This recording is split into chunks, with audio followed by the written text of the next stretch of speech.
Ravi, madame, monsieur, de vous retrouver sur ce programme matinal. Bonjour le Bénin, bonjour à toutes et à tous. Quel plaisir de vous retrouver ensemble. Nous allons explorer, questionner, célébrer. Nous allons surtout regarder notre pays tel qu'il est, dans ses forces, ses fragilités, ses éclats. Nous allons donner la parole à ceux qui font bouger le Bénin, à tous les acteurs du changement dans tous les domaines. Alors, ne ratez aucun rendez-vous de cette émission. Pensez pour vous. C'est ici qu'il faut être tous les jours, du lundi au vendredi, entre 7h et 9h, pas ailleurs. Et aujourd'hui, gros plan, madame, monsieur, sur l'actualité politique avec la question du quitus fiscal qui continue d'agiter l'opinion.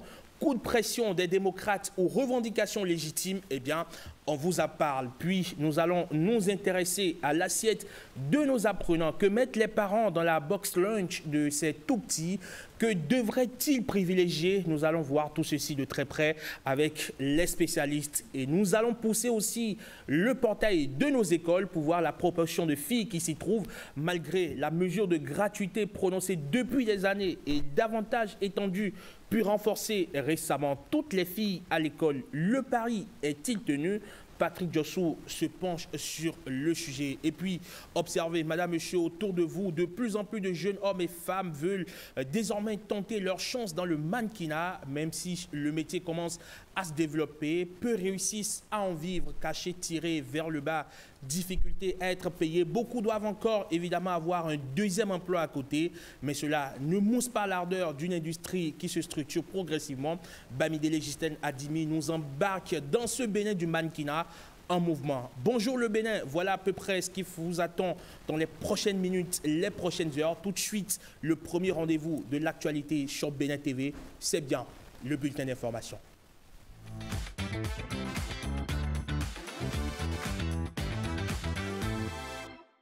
Le bulletin d'information, une présentation de Génial Afouda Monsi Avocat. Bonjour Génial. Comment allez-vous? Très bien, ravi de vous retrouver. Mais qu'est-ce que ça fait plaisir de vous retrouver également sur ce programme matinal. C'est vrai que c'est la première fois depuis que la saison a débuté, donc ça fait du bien. N'est-ce pas? On s'est perdu de vue depuis la fin de la saison dernière. Tout à fait, on se doit être dans les coulisses au moins. Absolument. Et c'est un plaisir de refaire cette aventure en votre compagnie. Je vous laisse nous servir le petit déjeuner informatif. Alors oui, madame, monsieur, bonjour, ravi, oui, très heureuse de vous retrouver ce lundi matin. Une note politique pour ouvrir ce bulletin. Rencontre des militants du parti politique Union progressiste, le renouveau du Mono. L'ensemble des 6 sections communales du département a été convié à commun par la haute direction du parti pour rendre compte des dernières décisions prises en son sein. On fait le point de la rencontre avec Réginal Kouma-Biafide, député de la 17e circonscription électorale. Il est au micro de Variste Zomanou et Samira Tchabimandi. La haute hiérarchie du parti a réitéré la discipline qui encadre notre parti. Encore une fois, nous pouvons dire que le renouveau reste et demeure véritablement une école.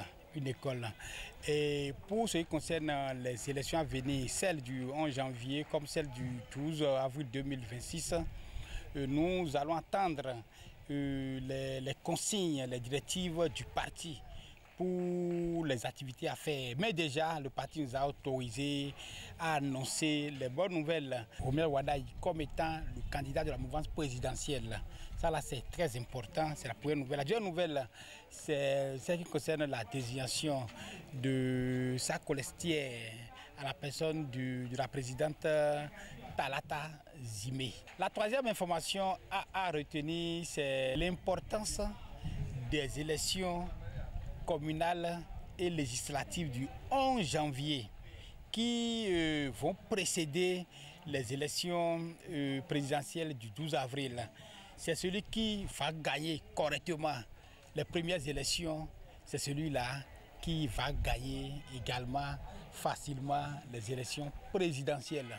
D'où l'appel à la mobilisation générale.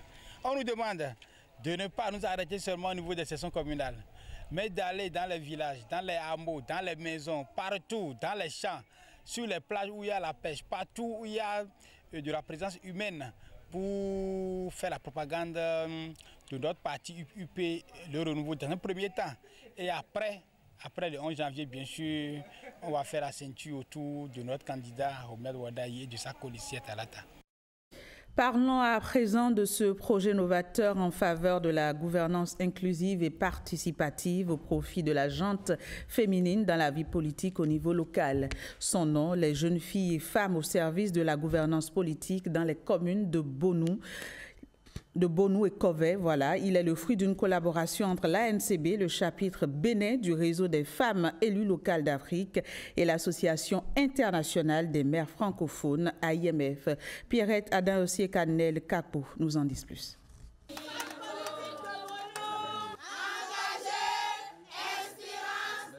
Ces femmes des communes de Bonou et Covey sont désormais engagées pour une gouvernance locale équitable et inclusive au Bénin. La mise en place du projet Les jeunes filles et femmes au service de la gouvernance politique vient donc répondre à cette réalité en leur offrant un cadre et un accompagnement pour renforcer leur positionnement. Nous savons tous que la démocratie et le développement ne peuvent être durables que si les femmes y participent activement. En effet, outre le fait que les femmes constituent plus de la moitié de notre population, elles sont, de par leur nature, une garantie de cohésion sociale et les piliers de nos communautés. Les former, les outiller et les accompagner pour un meilleur positionnement dans les instances de décision est non seulement une exigence de justice sociale, mais aussi un choix stratégique pour l'avenir de notre pays. À travers les activités prévues, notamment la formation, la création de réseaux et les plaidoyers, nous voulons créer un espace où les femmes et les jeunes filles se soutiennent mutuellement, se forment et s'affirment comme de véritables actrices de changement. Car une démocratie sans les femmes est une démocratie incomplète.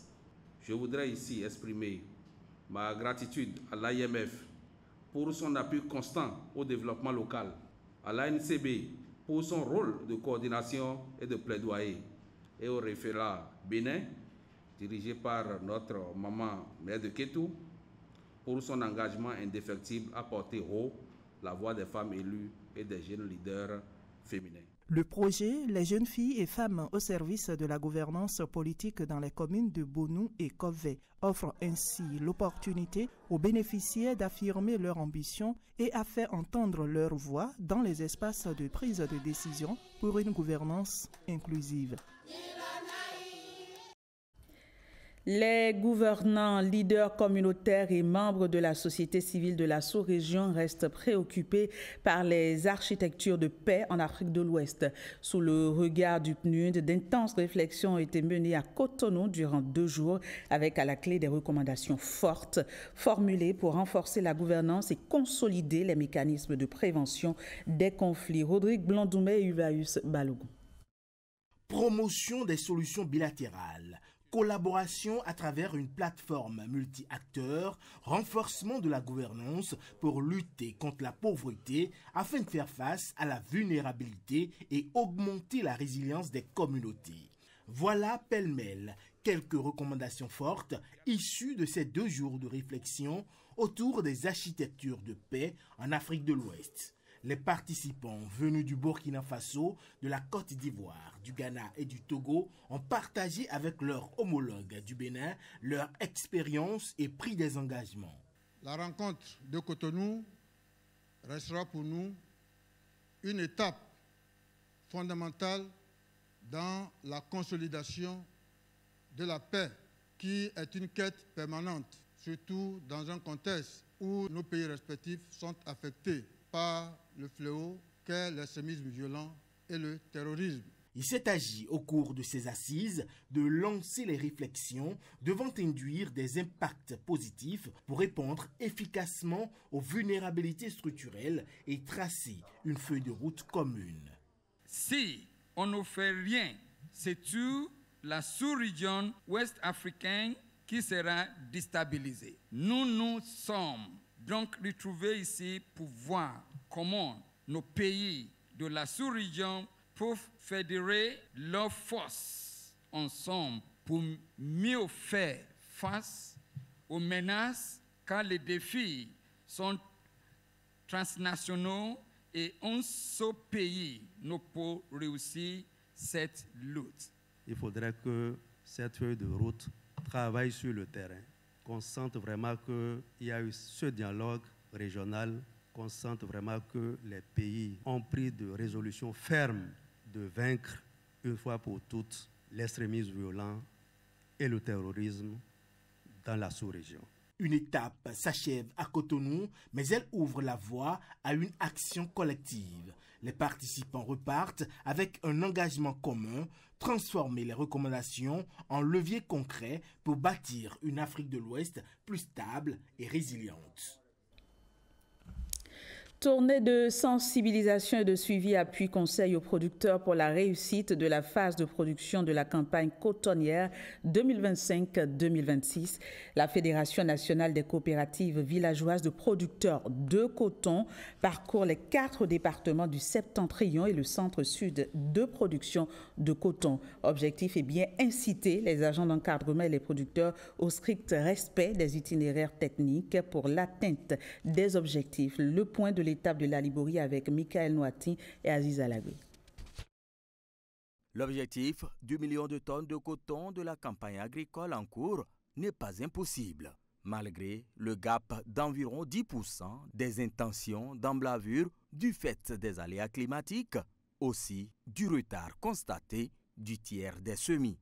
L'option optimisation des rendements est à prioriser, d'où le fondement de cette tournée de sensibilisation. Je me suis posé la question, est-ce qu'il fallait aller même à 700 000 hectares pour avoir les 1 million de tonnes? Ce n'est pas la question, ça.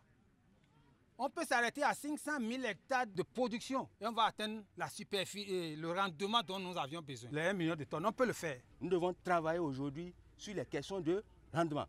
Et par rapport à ça, cette imposition-là, c'est que nous tous, on doit pouvoir s'engager pour que les rendements soient au rendez-vous. Je crois qu'on peut tutoyer les 800 et quelques tonnes. Si de façon globale, on a une situation globale comme ça au niveau des communes, des autres communes de la Liborie, je crois que l'espoir est permis. C'est bien le constat, un état végétatif très appréciable, une charge capsulaire et florale, au-delà de la centaine dans bon nombre d'exploitations cotonnières. Les fruits tiendront la promesse des fleurs, mais attention. La période où nous sommes en train d'évoluer, c'est-à-dire la fin de la campagne, vous avez vu globalement, nous avons des cotonniers avec une bonne charge capsulaire, avec des capsules qui sont presque arrivées à maturité. Lorsque nous sommes à cette étape, les semis tardifs ont besoin qu'on mène un combat rigoureux sur tout ce qui est ravageur, qui va détruire les fleurs, les capsules, le contrôle. De hélico-verpa de génération 2, on doit le mener en synergie. Il n'y a pas de repos cette période-là, s'il vous plaît. Avec tout ce que nous avons vu sur le terrain, il y a espoir que nous pouvons atteindre. Mais on ne va pas baisser les draps. On va faire en sorte de faire le suivi quotidien de nos cotonniers et pouvoir atteindre cette objectif de production. L'efficacité avérée des intrants phytosanitaires vient apaiser les esprits quant à l'atteinte des objectifs. Les ravageurs que nous créons le plus sont totalement anéantis par les pesticides mis à notre disposition. L'efficacité de ces produits n'est plus à démontrer. Le bradage des intrants, leurs sorties frauduleuses sont d'autres points abordés avec les producteurs lors de ce périple régional de sensibilisation, suivi et appui. Une question à présent, la créativité artistique peut-elle permettre de bâtir une société plus juste et démocratique? Eh bien, le collectif Voix d'avenir est convaincu de cette possibilité et organise à cet effet un festival baptisé Voix d'avenir. La première édition s'est tenue au Palais des Congrès, marquée par divers tableaux artistiques allant du dessin au ballet en passant par le graffiti, la musique et la danse. Jennifer Sativi.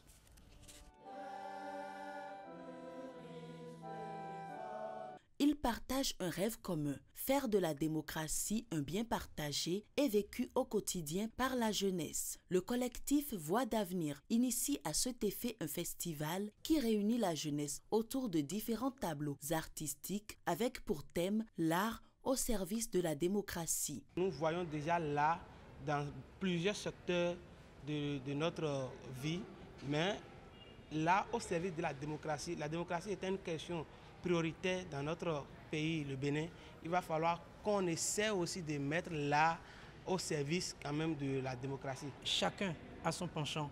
Donc on peut également prendre un autre chemin qui est le chemin de l'art, y compris les slams, la poésie, les chants et danses, pour tenter de mettre dans le panier de la connaissance tous ceux qui pourraient être impactés.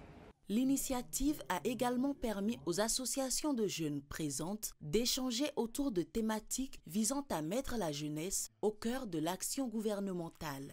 Le festival Voix d'avenir prend tout son sens parce qu'il fait de l'art une voix, une arme, un point entre jeunesse et démocratie.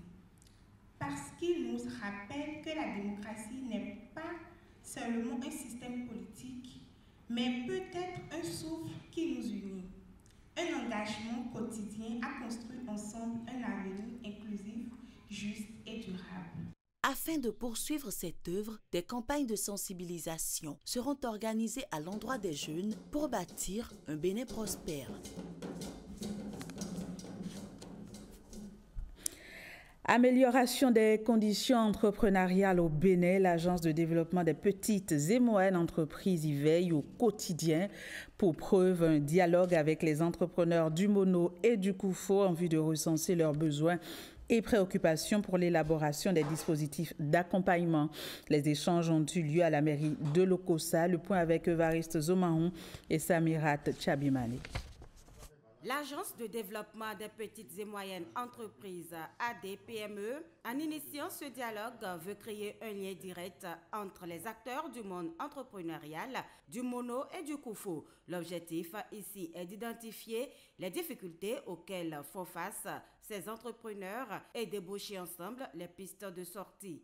Le gouvernement, à travers l'Agence de développement des petites et moyennes entreprises, met en œuvre avec son partenaire stratégique TechnoServe des initiatives fortes comme ces missions trimestrielles de terrain afin de bâtir un cadre de dialogue permanent, transparent et constructif avec les entrepreneurs. Nous voulons que chaque doléance exprimée, chaque proposition partagée puisse nourrir l'amélioration de nos dispositifs d'appui. Il s'agira concrètement d'améliorer, entre autres, le climat entrepreneurial en simplifiant, par exemple, les procédures et en améliorant l'accès au financement. Et cet accompagnement peut être un accompagnement non financier, comme ça peut être un accompagnement financier.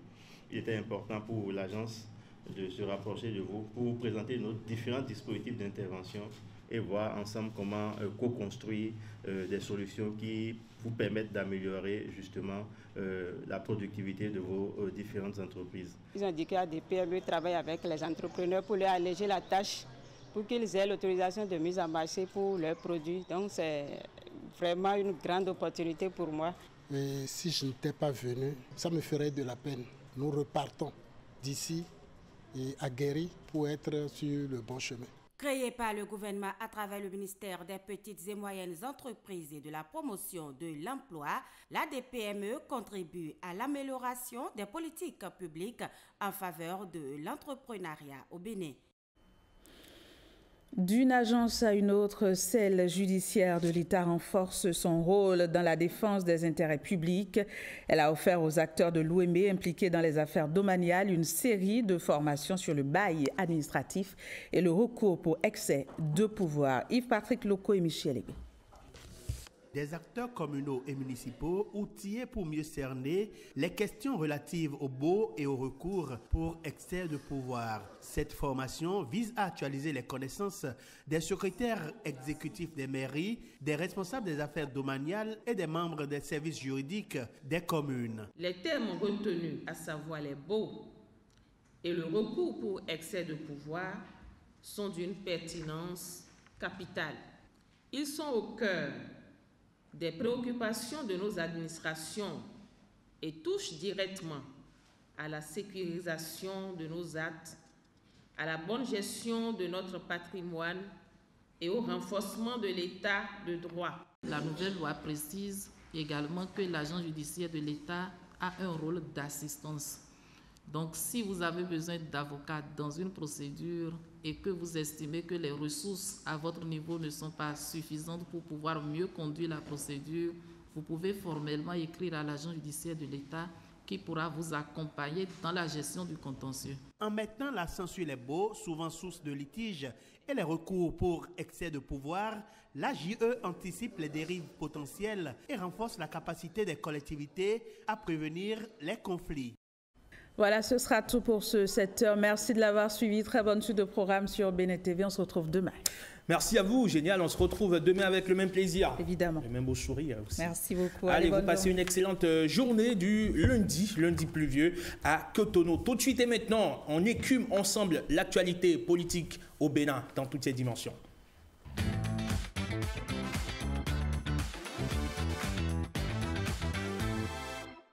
L'actualité politique, vous le savez, est fortement marquée par les tractations pour la présidentielle de 2026 et il ne vous aura sans doute pas échappé qu'un leader de l'opposition a apporté son soutien au candidat de la majorité Roumia de Ouadaï, Léon Basile Ahossi du Parti Les Démocrates, a fait, semble-t-il, le choix du cœur. Comment la mouvance accueille ce revirement?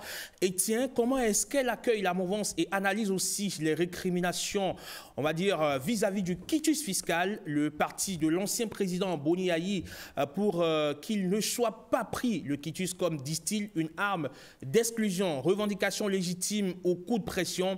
Instant politique s'intéresse à ces différents sujets de l'actualité avec pour invité Casimir Sossou, député du Bloc républicain, vice-président de la Commission des lois. Bonjour et bienvenue. Bonjour Emma. Comment allez-vous? Très bien. C'est un plaisir de vous recevoir sur Bonjour le Bénin pour ensemble, bien évidemment, écumer l'actualité. Justement, on attaque tout de suite. Honorable Casimir Sossou, comment est-ce que vous interprétez la décision de Léon Basile Ahossi, élu des démocrates, d'apporter publiquement son soutien au candidat de la majorité Roumia de Ouadaï? Merci beaucoup, M. Amand. D'entrée, je tiens d'abord à saluer les téléspectateurs de Bénin TV et qu'il me soit également permis de remercier le chef de l'État, son Excellence M. Patrice Talon, pour son leadership éclairé et qui est le chef de la majorité présidentielle dont nous sommes membres. Si j'ai dit nous, Bloc républicain y compris. Alors, pour en venir à votre question, le président Léon Komlan Ahossi, son attitude ou sa déclaration n'a pas surpris ceux qui ont l'habitude de l'observer. D'abord, je vais commencer par dire le président Léon Ahossi est un homme libre et de conviction. Pour avoir milité avec lui dans l'ancienne Union fait la Nation, je me rappelle comme si c'était hier, Léon Basile Ahossi avait craché sur une proposition de portefeuille ministériel sous l'ex-président, le président Boni Yayi, c'est dire tout le caractère de l'homme. Alors, membre de l'Union fait la Nation et parti d'opposition au régime Boni Yayi, l'homme a refusé d'être ministre pour quitter ses camarades. C'est dire combien il est homme libre, totalement libre. Deuxième fait qui caractérise Léon Basile Ahossi, parce que je rappelle ça pour dire, cette décision n'est pas tombée du ciel. Alors qu'on abordait la réforme du système partisan au détour d'une émission, le président Léon Basile Ahossi a dit pour lui, pour que vraiment le Bénin se développe, au niveau des partis politiques, il ne faut pas qu'on aille au-delà de 3. C'est sans langue de bois. Il est aujourd'hui membre du parti, les démocrates, donc parti de l'opposition. Cela ne l'a pas empêché de faire ces affirmations pendant que d'autres pensent que la réforme du système partisan est antidémocratique. Troisième fait majeur qui caractérise l'homme Léon Basile Ahossi, c'est son vote positif à l'Assemblée nationale en faveur du budget général de l'État, exercice 2023. 2024, donc le budget a été voté fin 2023, où il a émis un vote favorable au budget général de l'État, pendant que ses pairs du groupe parlementaire Les Démocrates avaient tous voté contre. Ça montre toute la liberté de l'homme. Et pour ceux qui l'ont tassé de traître et tout, il est descendu sur une radio de la place, donc dans le mono, pour tenir une émission et expliquer son vote. Il dit, il tient son mandat de sa base et le budget général de l'État exercice 2024 a prévu le bitumage des routes de sa circonscription électorale. Grand Popo à Tiémé, donc la route à Djaha, Kondjiouba, à Tiémé à Dormou, Lokosa, tout ça, que lui ne peut pas être représentant de ces populations-là et aller voter contre ce budget. Donc, ces faits, je les rappelle pour montrer le caractère de l'homme et toute sa liberté et sa conviction. En 2016, ça n'a pas surpris non plus quand le président Ahossi a rappelé ses liens historiques pour soutenir le candidat Zinsou. Donc aujourd'hui, que le président Ahossi déclare son soutien au candidat de la majorité présidentielle, Romuald Wadani, cela ne surprend, en tout cas les observateurs avertis que nous sommes. Et M. Léon Komlan Basile Ahossi a été tout le temps un homme libre et de conviction. Alors, il a dit dans une émission sur une télévision, une web TV, notamment Matin Libre TV, qu'il a reçu, Léon Basile Ahossi affirme que son cœur reste démocrate, tout en affichant justement son soutien au candidat du pouvoir. Est-ce qu'on peut être réellement dans l'opposition et en même temps adouber un candidat de la majorité? Oui, je vais clarifier tout de suite. C'est vrai, je ne suis pas dans sa pensée, mais le président Léon Ahossi est clair. Il est député en exercice et il dit, même il a tenu une réunion avec sa base le week-end pour dire qu'il sera candidat sur la liste des démocrates très prochainement et que donc il reste au parti. Mais il faut scinder les deux élections. Nous avons, dans un premier temps, les élections législatives et communales. Et donc, si les candidats aux législatives, comme il l'a affirmé, c'est tout à fait normal qu'il travaille pour son parti, pour se faire élire lui-même. Mais il a remarqué également que l'élection présidentielle se tient, donc le premier tour, le 12 avril 2026. Et donc, entre le 11 janvier 2026, pour lui-même, et le 12 avril pour le candidat Romuald Wadani, c'est tout à fait cohérent qu'il soutienne Romuald Wadani de tout son cœur et qu'il travaille pour l'élection du candidat Romuald Wadani. Donc tout est cohérent selon moi. Est-ce que, on va dire, l'inverse n'aurait pas fait débat? Qu'un soutien de la majorité présidentielle adoube un candidat de l'opposition? Vous savez, c'est vrai, ça peut faire débat, mais ça dépendra aussi des personnes, des personnalités. Si vous avez un caractère, disons, cartésien, rectiligne, cela ne surprend pas pour ceux qui observent. Il y a des gens dont peut-être des déclarations peuvent prêter à confusion ou à débat, mais ce n'est pas le cas pour Léon Komlan Basile Ahossi. Il a évoqué aussi, on va dire, une pression de sa base, parce qu'explique-t-il, depuis 2007, il est de la gauche, on va dire, de l'opposition, et sa circonscription ou sa base électorale estime aujourd'hui qu'il est de bon ton, qu'il puisse enfin s'accorder avec les idéaux du pouvoir pour pouvoir bénéficier sans doute des grâces donc, du prochain pouvoir. Est-ce que quelque part, ce n'est pas, on va dire finalement, un choix guidé? Oui, mais quel mal y a-t-il pour un député, un élu, d'écouter sa base? Il n'y a aucun mal à cela.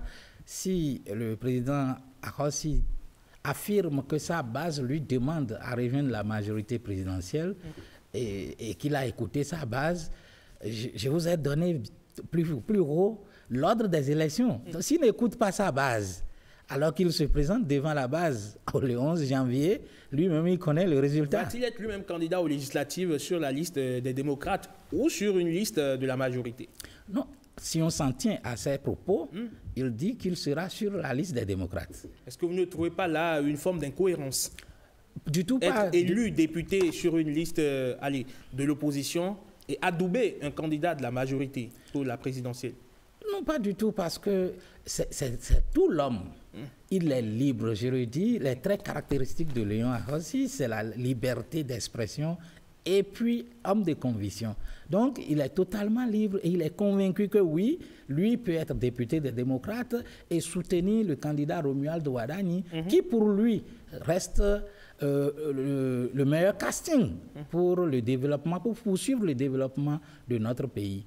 Donc, c'est tout à fait cohérent. Est-ce que ce n'est pas un désaveu aussi pour son parti politique? Ce n'est pas une façon presque subtile de dire, dans mon parti politique, je ne vois pas de tête aussi brillante que celle de Romuald Ouadani. Donc, je préfère me rallier à Romuald Ouadani, qui est une mécanique intellectuelle manifestement implacable.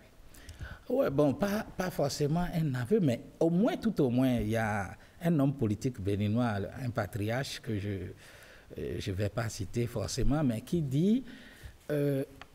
en politique, il vaut mieux faire avec le diable qu'on connaît que l'ange que tu ne connais pas. Je ne sais pas si vous percevez le sens de l'expression, c'est que tout au moins à la date d'aujourd'hui, donc, Léon Basile Ahossi connaît Romuald Ouadani, le candidat désigné de la majorité présidentielle, et connaît ses qualités, ses compétences, et à foi que Romuald Ouadani, à la tête du Bénin, ce ne sera que œuvre utile pour poursuivre le développement de notre pays. Très bien, on va suivre tout ceci de très près, donc dans les prochaines semaines, dans les prochains mois, en attendant donc l'ouverture officielle de la campagne électorale. Et en attendant justement cette ouverture, il faut bien que les différents candidats, qu'ils soient à l'élection présidentielle ou aux élections législatives, puissent détenir le précieux sésame qui leur permettrait de pouvoir faire valider leur candidature.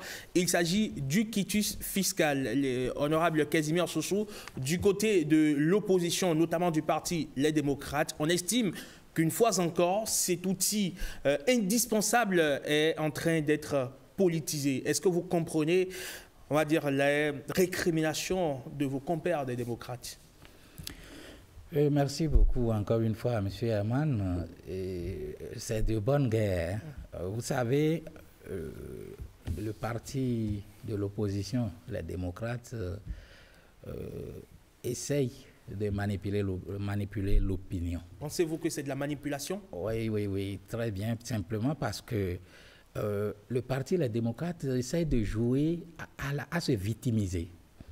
Et donc, le quitus fiscal, c'est quoi? Tout le monde est d'accord que lorsqu'on aspire à diriger le pays, lorsqu'on aspire à diriger les communes, lorsqu'on aspire à représenter nos populations à l'Assemblée nationale, donc ces populations donc, qui sont contribuables des impôts, qui financent le fonctionnement de l'État, l'investissement, il faut que celui qui aspire lui-même à diriger la population, à les représenter à l'Assemblée, que celui-là également soit en règle vis-à-vis du fisc. Et donc tout le monde est d'accord là-dessus que l'exemple doit partir des aspirants au poste de responsabilité. Donc l'opportunité de quitus ou pas ne fait plus débat. On est d'accord là-dessus. Mais la manière, toute réforme, dès lors que cela est initié et éprouvé, on essaie d'améliorer. Qu'il vous souvienne, en 2019, pour le quitus fiscal, l'administration fiscale délivrait 2 exemplaires de quitus fiscal.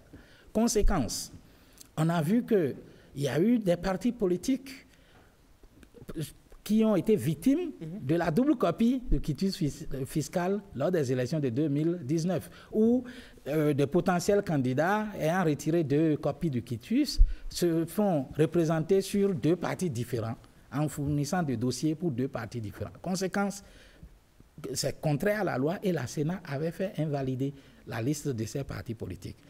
En 2022, pour les élections, donc pour corriger cet état des choses, l'administration fiscale a retenu de donner une seule copie pour qu'il n'y ait plus le problème de 2019. Et donc, quand on est venu actuellement aux élections générales, c'est-à-dire la première de l'histoire de notre pays, c'est pour la première fois qu'on tiendra 3 élections en moins de 6 mois. C'est-à-dire le 11 janvier 2026, le 12 avril pour l'élection présidentielle. Et que l'administration fiscale, dans sa conception, dit, selon les explications du directeur général des impôts, qu'ils ont mis le paramètre qui permet de savoir le type d'élection auquel le candidat aspire pour juste leur permettre de traiter les demandes par ordre de priorité. Il y a quel mal à cela? Mais non. Et c'est pour ça que quand la doléance est partie, il a reçu le parti Les Démocrates, je parle du directeur général des impôts, il a fait droit à leur demande. Absolument. Et ça montre tout simplement qu'il n'y a aucune mauvaise foi derrière. D'autres pourraient dire aussi que ça montre la pertinence de ce que réclamaient les démocrates. Ce n'est pas que c'est pertinent. Il faut comprendre pourquoi l'administration fiscale avait mis dans son paramétrage le type. Il l'a expliqué. Parce que candidature pour l'élection présidentielle, c'est du 12 au 14 octobre. Donc, c'est la première série. Suivra le dépôt des candidatures pour les élections communales dans la dernière décade du mois d'octobre. Et puis, en novembre, les législatives. Donc, les élections, les dépôts, les dates de clôture n'étant pas fixées à la même période, l'administration fiscale avait mis ça pour essayer de traiter par ordre de priorité. Mais il y a l'explication rationnelle, l'explication cartésienne propre à la direction générale des impôts, mais il y a aussi la lecture politique que fait le parti d'opposition, les démocrates, qui estiment que c'est une façon de pouvoir identifier peut-être certaines têtes qui ne plaisent pas et de leur barrer la route. Je vais vous dire, législateurs que nous sommes au niveau de l'Assemblée nationale, nous avons également un regard sur ce dossier de quitus fiscal. En 2019 et 2022, je rappelle l'histoire parce que chaque fois que la législation évolue, il faut comprendre les raisons qui fondent cette évolution. L'administration fiscale, quand les gens soupçonnent le blocage ou l'exclusion, dans leur approche en 2019 et 2022, si un man sollicite le quitus fiscal, on lui dit, oui, vous avez une maison à Calavi, vous n'êtes pas encore à jour de vos impôts au niveau de Calavi. Vous payez, vous demandez encore que vous êtes maintenant à jour. C'est alors que le système révèle que vous aviez une autre maison à Porto-Novo. On vous dit qu'il faut aller payer pour la maison de Porto-Novo. Vous finissez, on vous dit, non, mais votre parcelle qui est à Paracou, vous n'aviez pas payé. Et donc, ça faisait courir les potentiels candidats dans tous les sens. Mais ces révélations n'étaient pas fausses. Maintenant, pour que cette difficulté-là soit totalement évacuée, le législateur a mis dans l'actuel code que les démocrates incriminent, c'est dans ce code même que l'Assemblée nationale a adopté qu'il faut que l'administration fiscale donne à tout potentiel demandeur de quitus la liste de tous ces impôts et en une seule fois, il n'y a plus à payer pour Calavi revenir entendre qu'il en reste à Porto-Novo, qu'il en reste à Paracou, etc. Donc, en une seule fois, l'administration fiscale, dans les 2 semaines qui suivent votre demande, doit vous dire vous ne pouvez pas avoir le quitus maintenant parce que vous restez devoir tel impôt sur telle zone. Et donc, quand vous finissez, vous remettez les quittances dans la base, l'administration fiscale, à partir de cet instant, à 72 heures, pour vous délivrer votre quitus. Pour vous, donc, cette affaire, c'est un faux débat? C'est un faux débat parce que, et je vais exhorter même nos amis de l'aide démocrate à cesser de voir le mal partout. L'administration est publique et est pour nous tous. Il n'y a pas une administration pour l'opposition et une administration pour la mouvance. Peut-être qu'on se retrouve de l'autre côté, on ne voit pas les choses de la même façon que vous les percevez. Je disais plutôt que j'ai été membre de l'Union fait la Nation. L'Union fait la Nation a été un parti d'opposition au régime Boni Yayi. Donc nous avons également vécu dans l'opposition. D'accord. Pour autant, on n'avait pas tout le temps tenté de se victimiser. Non plus.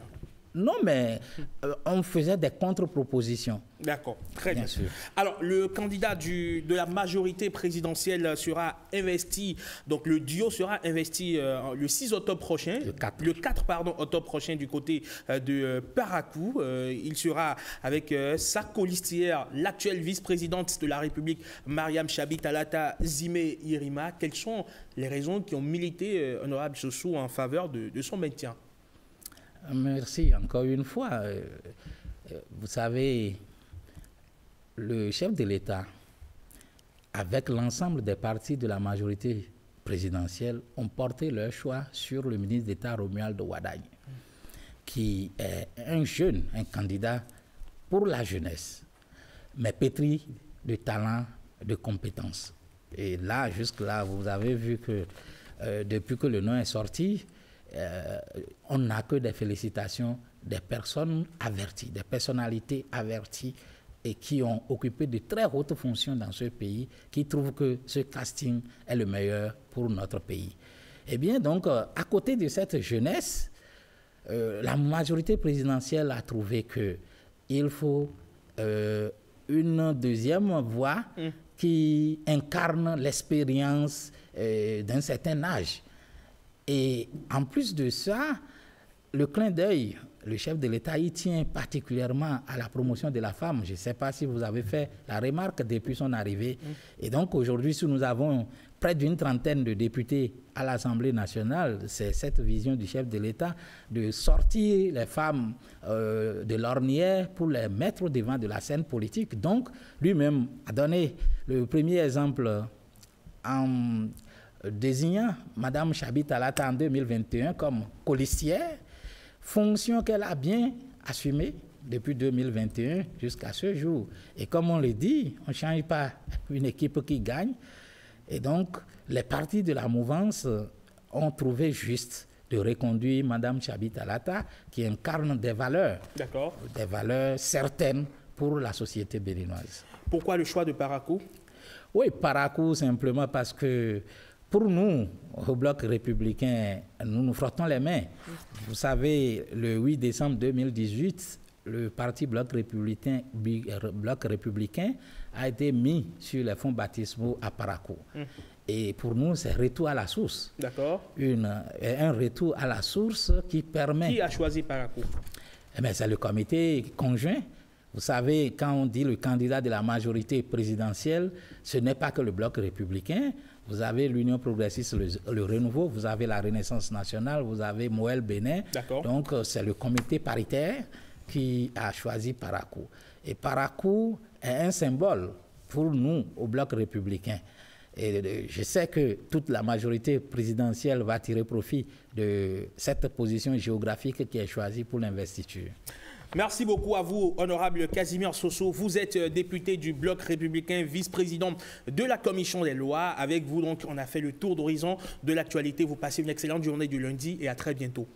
Merci beaucoup. Je vais juste lancer un dernier appel à toute la majorité présidentielle et au-delà, les confessions religieuses, acteurs de société civile, à se ranger du côté du duo. On n'est pas encore en période de campagne électorale, donc dès lors que la campagne électorale sera ouverte, eh bien vous pourrez passer vous pouvez faire tous les appels que vous voulez, mais pour le moment on va s'en tenir donc aux analyses de l'actualité politique. Merci donc une fois encore, honorable Casimir Soso. J'imagine, vous avez encore c'est une indiscrétion, vous avez des enfants en bas âge encore qui vont à l'école? Bien sûr que oui. Donc ce matin déjà, on leur a fait déjà le lunch box, le repas est bien achalandé.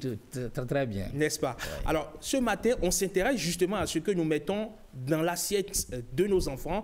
Parce que tôt le matin, justement, entre deux chaussures à lacets et un dernier bisou sur le front, il y a un autre petit rituel qui prend place dans bien de foyers, préparer la fameuse lunchbox. Ce petit coffret rempli avec amour, attention et parfois un peu dans la précipitation. Mais que trouve-t-on vraiment dans ces boîtes à goûter ou déjeuner que les enfants ouvrent à l'école?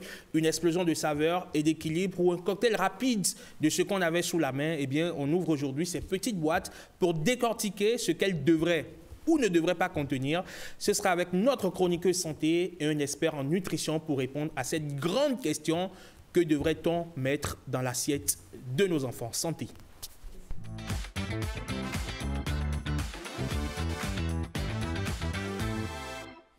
Et notre chroniqueuse santé, elle n'a pas changé. Elle a maintenu ses locks sur la tête. Elle a fait sur la tête, pas sur la tête. Elle a fait le pari, donc aujourd'hui, du marron. Marron, c'est très beau. Yasmine, bonjour. Oh, merci beaucoup. Eamon, Amégan, c'était un plaisir de toujours vous retrouver. Mais le plaisir, il est partagé. On a renouvelé le bail pour 9 mois encore. Oui, 9 mois. On sera ensemble. Bon, on ne saurait le dire là maintenant. Ce qui est sûr, moi, je sais que vous serez là et que ensemble, nous allons décortiquer des sujets santé, évidemment. Et aujourd'hui, on s'intéresse justement à ces lunch box. Je sais que vous l'avez fait encore ce matin. Oui. Qu'est-ce que vous lui avez préparé ou vous leur avez préparé? J'ai pas envie que le métier puisse opiler sur... Ah, mais justement, charité bien ordonnée commence par soi-même, pas par autrui. C'était du ragoût d'igname. Du ragoût d'igname, d'accord. Oui, accompagné de la viande de mouton. La viande de mouton. Avec je précise, il y avait de la carotte dedans. Yasmine, du haricot vert. Oui, puisque vous avez bien bossé sur le sujet hier nuit, vous savez effectivement ce qu'il faut mettre dedans. Du coup, vous adaptez votre réponse à vos recherches. J'ai pris pour habitude de mettre des légumes dans tous les repas. D'accord. Oui, et surtout même quand c'est sauce tomate. Vous savez que moi, je mets toujours des légumes. Je me dis, c'est important, c'est le seul moment pour moi d'en manger. Et je fais en sorte que ça, c'est le dernier ajout à la sauce avant de descendre du feu. Là, ça ne cuit pas trop et ça gâte toujours les nutriments. Ça gâte sa texture idéale pour conserver évidemment les oligo-aliments qui...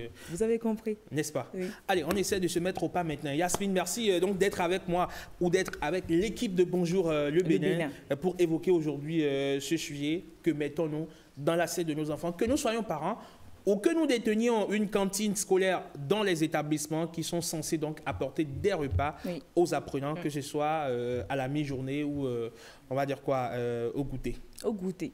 Merci beaucoup, Eamon. Bonjour, fidèles téléspectateurs qui prennent toujours le plaisir de nous suivre, de prendre des conseils des médecins qui passent par ici. Et aujourd'hui, sur ce plateau, nous avons notre médecin Alfred Akakpo. Bonjour, comment vous vous portez? Bien. Bonjour à vous. Alors, bien manger, c'est bien grandir. Et à l'école, le lunchbox des enfants, ce n'est pas qu'un simple repas, c'est aussi le carburant dont a besoin l'enfant pour mieux apprendre, pour se développer, oui, surtout pour grandir. Mais entre les aliments industriels sur le marché, entre le manque d'inspiration des parents ou le manque de temps, franchement, les parents ne savent pas réellement quoi mettre dans l'assiette pour avoir une alimentation équilibrée. Et justement, pour en parler, vous l'avez compris, c'est un expert en nutrition sur ce plateau. Dr Alfred Akakpo, dites-nous pourquoi la composition du lunchbox de l'enfant est si importante pour sa santé et aussi pour sa réussite scolaire. La composition de cette lunchbox est importante en ce sens que c'est le carburant, comme vous l'avez dit, qui va aider à la réussite scolaire. Okay? Ça permet, le contenu permet une meilleure concentration et la mémorisation facile chez l'enfant. Ça lui permet de libérer les énergies de façon progressive, suivant la qualité de l'aliment. Oui. Et la gestion du stress et surtout des émotions.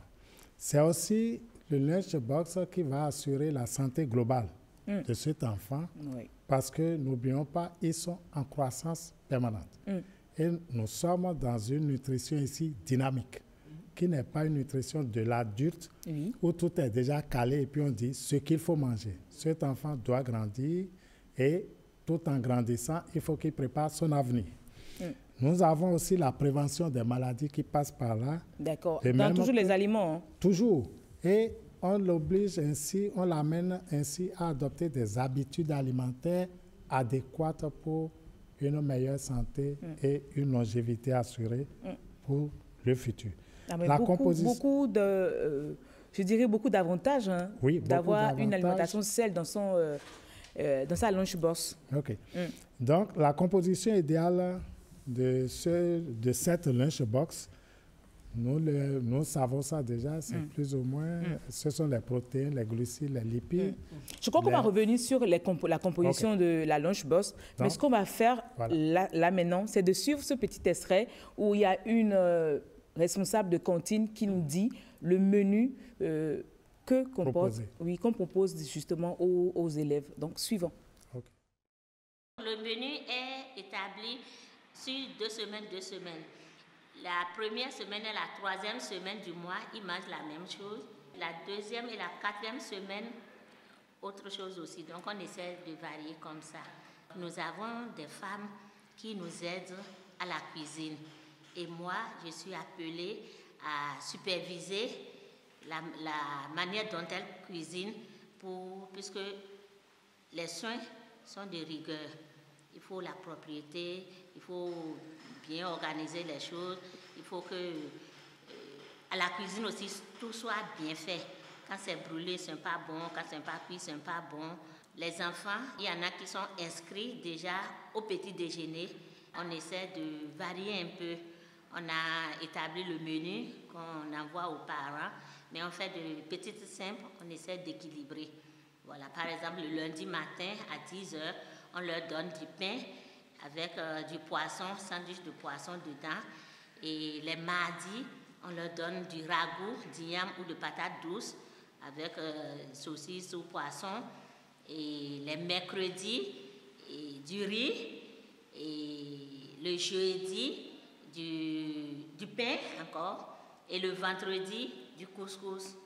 Nous varions comme ça, toujours accompagnés, soit c'est avec les œufs, soit c'est avec du poisson ou bien des saucisses. À midi, là aussi, on essaie de varier le menu pour que le repas soit équilibré. Ça peut être riz au gras, riz blanc avec de la sauce. On essaie de voir, ou du riz créole. Voilà, on essaie de varier la manière de cuisiner ce riz-là pour que ça ne soit pas toujours la même chose. Et le mardi, on leur donne du couscous, par exemple. Le mercredi, comme ils rentrent à midi, il n'y a pas de repas. Le jeudi, on leur donne de la pâte avec la sauce du clin-clin. Le vendredi, on leur donne du atassi. Ça aussi, les enfants aiment, ils mangent bien. Et là aussi, chaque fois, c'est accompagné de quelque chose, avec les œufs, avec le poisson, avec les saucisses. Quand c'est du piron qu'on présente, on fait avec de la viande du poulet. Quand c'est à mi-heure, c'est avec de la viande du poulet. Donc, on essaie de varier pour que les enfants soient contents et qu'ils mangent aussi. À 16h, donc, on donne, c'est surtout la maternelle ou ceux qui sont abonnés au petit déjeuner, on essaie de leur donner un petit goûter. Soit c'est des biscuits, des pop-corn, un peu de gâteau, ainsi de suite, du yaourt.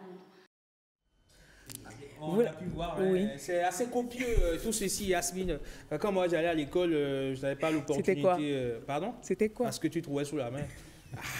Non, c'est pas vrai. Tu sais que Mémé te donnait un très bon repas. La preuve, on voit les résultats. Hein, oui, les résultats de la malnutrition. Non.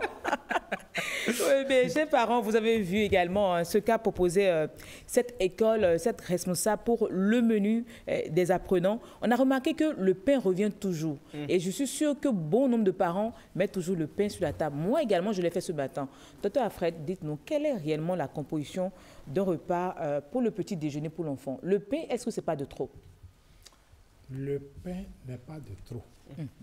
Vous savez, pour un repas, l'aliment le plus disponible et le plus indiqué, que ce soit adulte, enfant ou toute personne humaine, ce sont les aliments à base de glucides.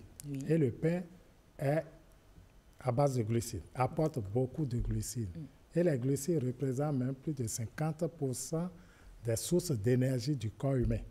Est-ce que vous voyez? Donc, le pain n'est pas de trop. C'est seulement qu'on puisse choisir quelle qualité de pain parfois, pour ne pas dire souvent, c'est-à-dire un pain complet vaudrait mieux qu'un pain simple.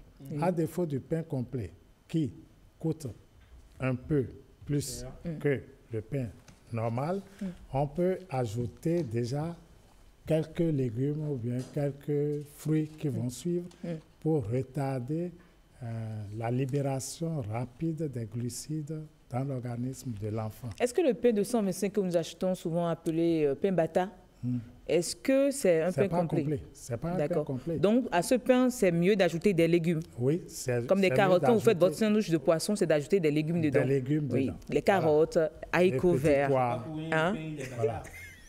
Pas pour rien, parce qu'il n'est pas au complet. Il est amputé de ses parents. Non, tout en sachant que on ne peut pas exiger en tout temps et en tout lieu que tout soit. OK. Donc, si on n'a que les moyens pour acheter du pain simple qu'on a mangé, qu'on puisse prévoir dans la journée l'apport des glucides, des fibres alimentaires, des aliments à fibres alimentaires. Comme l'orange? Est-ce que je peux pas d'orange comme fruit? L'orange, consommé comme ça, vous avez des fibres alimentaires dedans. Mais si c'est déjà traité industriellement et qu'il n'y a pas de fibres alimentaires, ce n'est pas souvent souhaité. Alors, Yasmine, docteur Akapo, on va essayer aussi de faire face à la réalité. Et la réalité est que dans beaucoup de ménages, malheureusement, on n'a pas toujours les moyens, ou on estime que manger fruits, légumes, c'est caprice de bourgeois. Il faut aller à l'essentiel. Et l'essentiel, c'est peut-être la pâte de maïs recyclée, ou c'est peut-être le riz dièse que dans un pays voisin, on appelle le riz couché. Comment est-ce qu'on fait justement, quand on n'a pas une bourse assez élargie, de quand même équilibrer son assiette?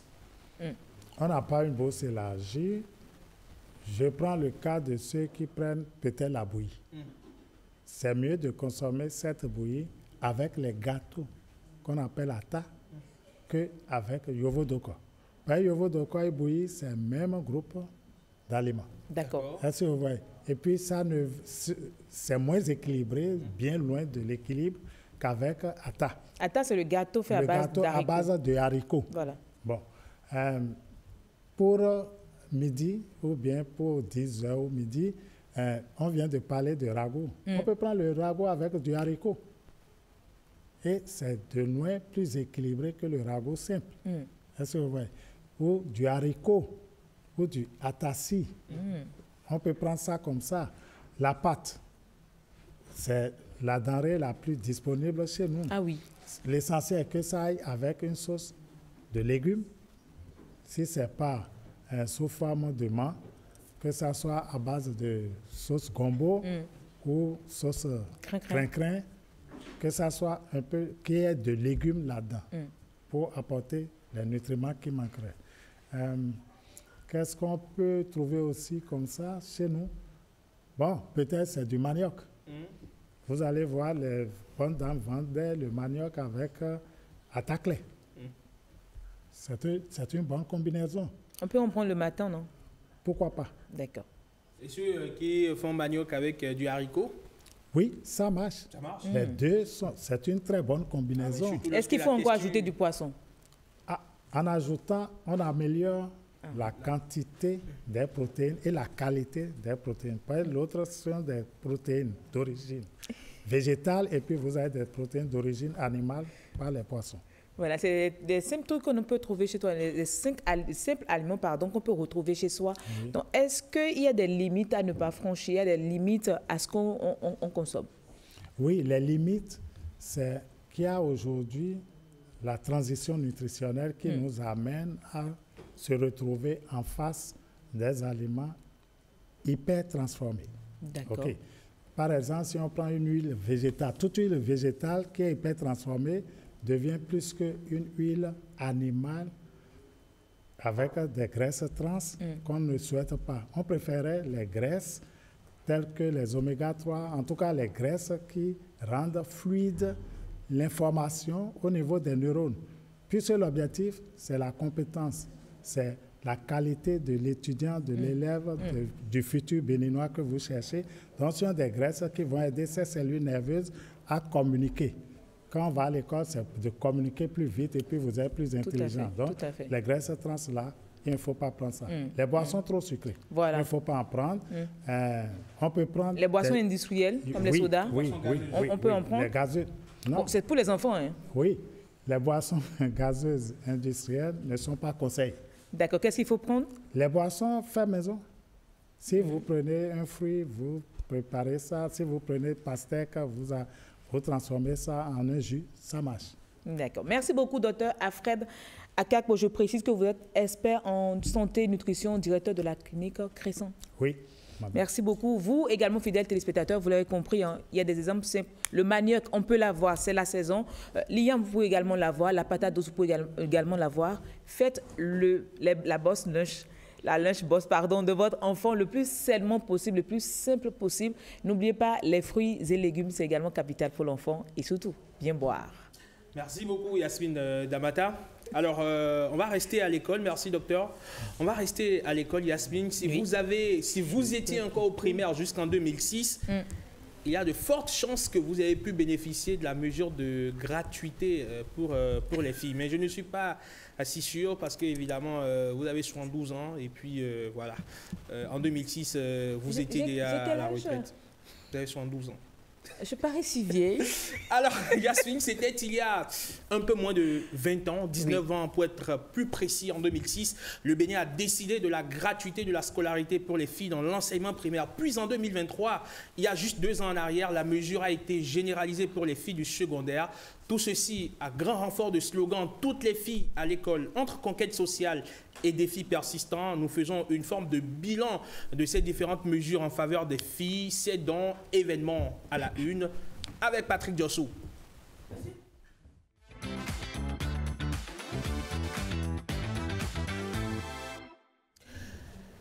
Les filles à l'école, c'est l'événement à la une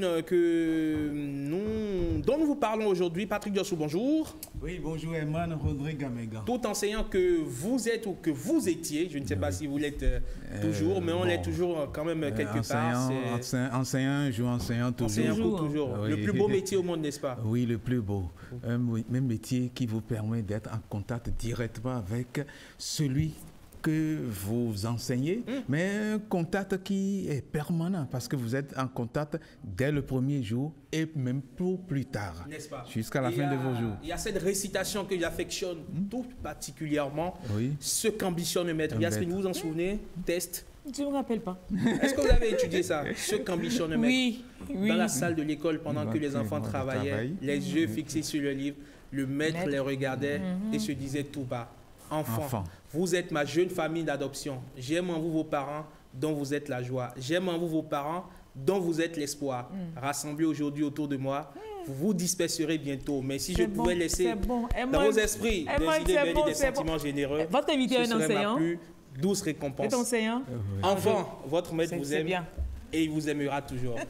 Patrick, allez, on ne va pas terminer cette récitation. N'oubliez pas, demandez l'avis de l'enseignant sur le plateau. Rassurez-vous, il aura tout le temps pour s'exprimer. J'aime bien cette récitation parce que je pense que ça résume si bien on va dire, toute l'honorabilité qu'il y a autour de ce métier-là. Oui, ça me fait vraiment plaisir d'écouter. Je buvais ces paroles. Voilà. Eh bien, on va voir autre chose comme parole. Bien sûr. Nous allons voir les paroles de M. Slassifi Draman, je crois que j'ai bien prononcé le nom. Vous êtes le directeur de l'enseignement secondaire général. Et en tant que directeur de l'enseignement secondaire général, vous êtes au cœur du système de la gratuité des filles à l'école. D'abord, dites-nous, qu'est-ce que c'est cette gratuité et puis les objectifs de cette gratuité de la scolarité des filles à l'école. Merci, monsieur le journaliste, pour l'opportunité que vous me donnez de me prononcer sur ce sujet. Et la gratuité à l'école s'ajoute à la gratuité à l'enseignement. D'accord. La gratuité de l'exonération de la scolarité des jeunes filles, en réalité, c'est le gouvernement qui a décidé de prendre en charge les frais de scolarité des filles de nationalité béninoise inscrites dans nos établissements donc de l'enseignement secondaire général. D'accord. Et par le passé, ils ont constaté que la scolarité est beaucoup plus en faveur des garçons. Il va falloir donc renverser la tendance. D'accord. Et depuis le diagnostic, en prélude à la rédaction donc, du plan sectoriel de l'éducation post-2015, les indices n'étaient pas vraiment bons. Vous avez par exemple 38% de taux brut de scolarisation donc des filles contre 47,8% comme tout donc de scolarisation, tout plus de scolarisation donc des garçons. Oui. Et il fallait alors renverser donc la tendance. Donc c'est ça l'objectif premier. Oui, l'objectif premier c'est d'offrir aux filles les mêmes chances que les garçons. D'accord. Et lever donc la barrière financière et réduire donc la disparité, en tout cas la disparité genre dans l'éducation. D'accord. Avant de parler de cette mise en œuvre, de la mise en œuvre de cette scolarité des filles à l'école, nous allons suivre un élément. Nous sommes allés dans un établissement scolaire. Nous avons vu un directeur d'enseignement secondaire général en train d'inscrire les filles. C'est au CGB Gamay. Nous suivons un peu cet élément.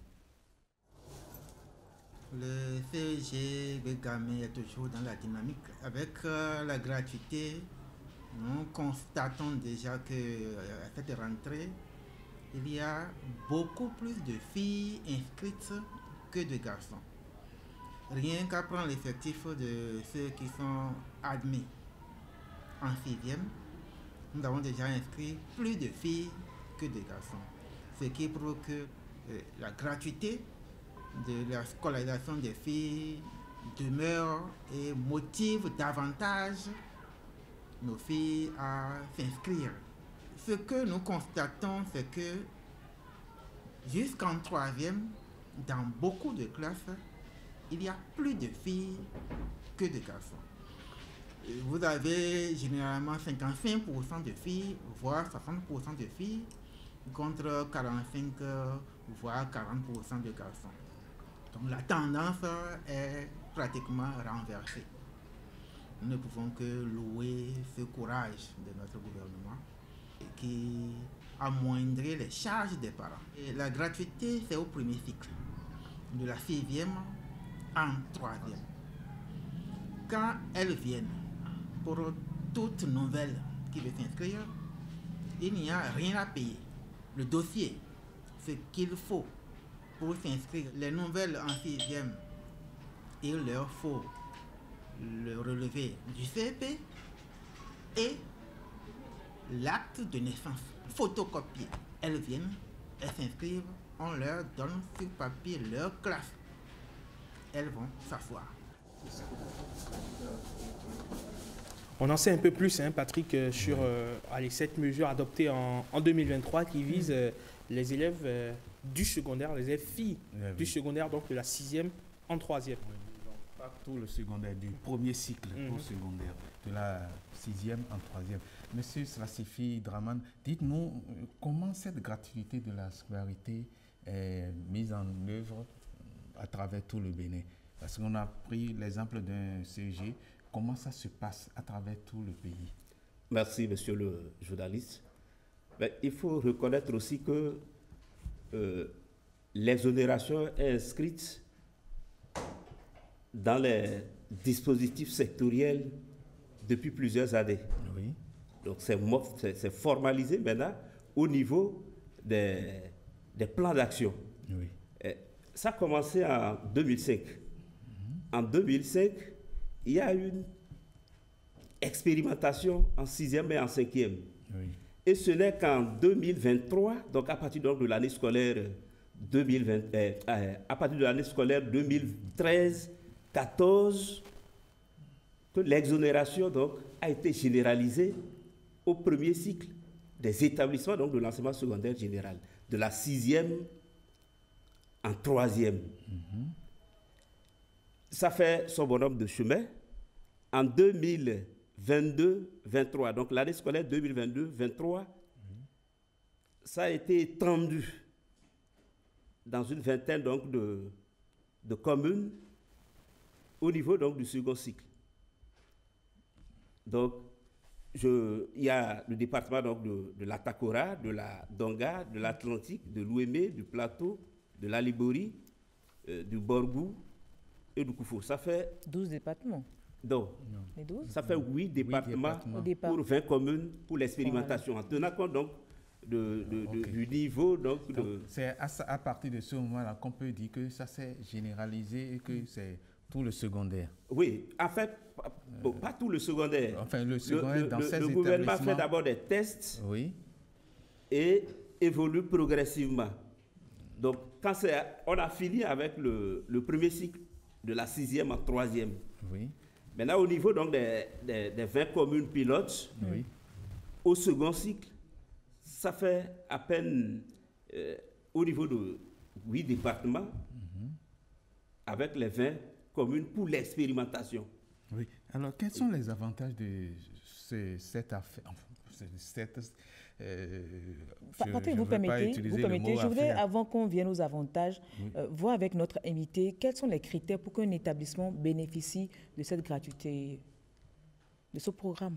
Oui, en fait, au niveau du second cycle, pour les communes pilotes, on tient compte du pouvoir d'achat des parents d'élèves. Donc, l'indice de pauvreté au niveau de la commune. Vous allez constater qu'au niveau donc, du département de l'Atakora, c'est Kérou qui a été choisi.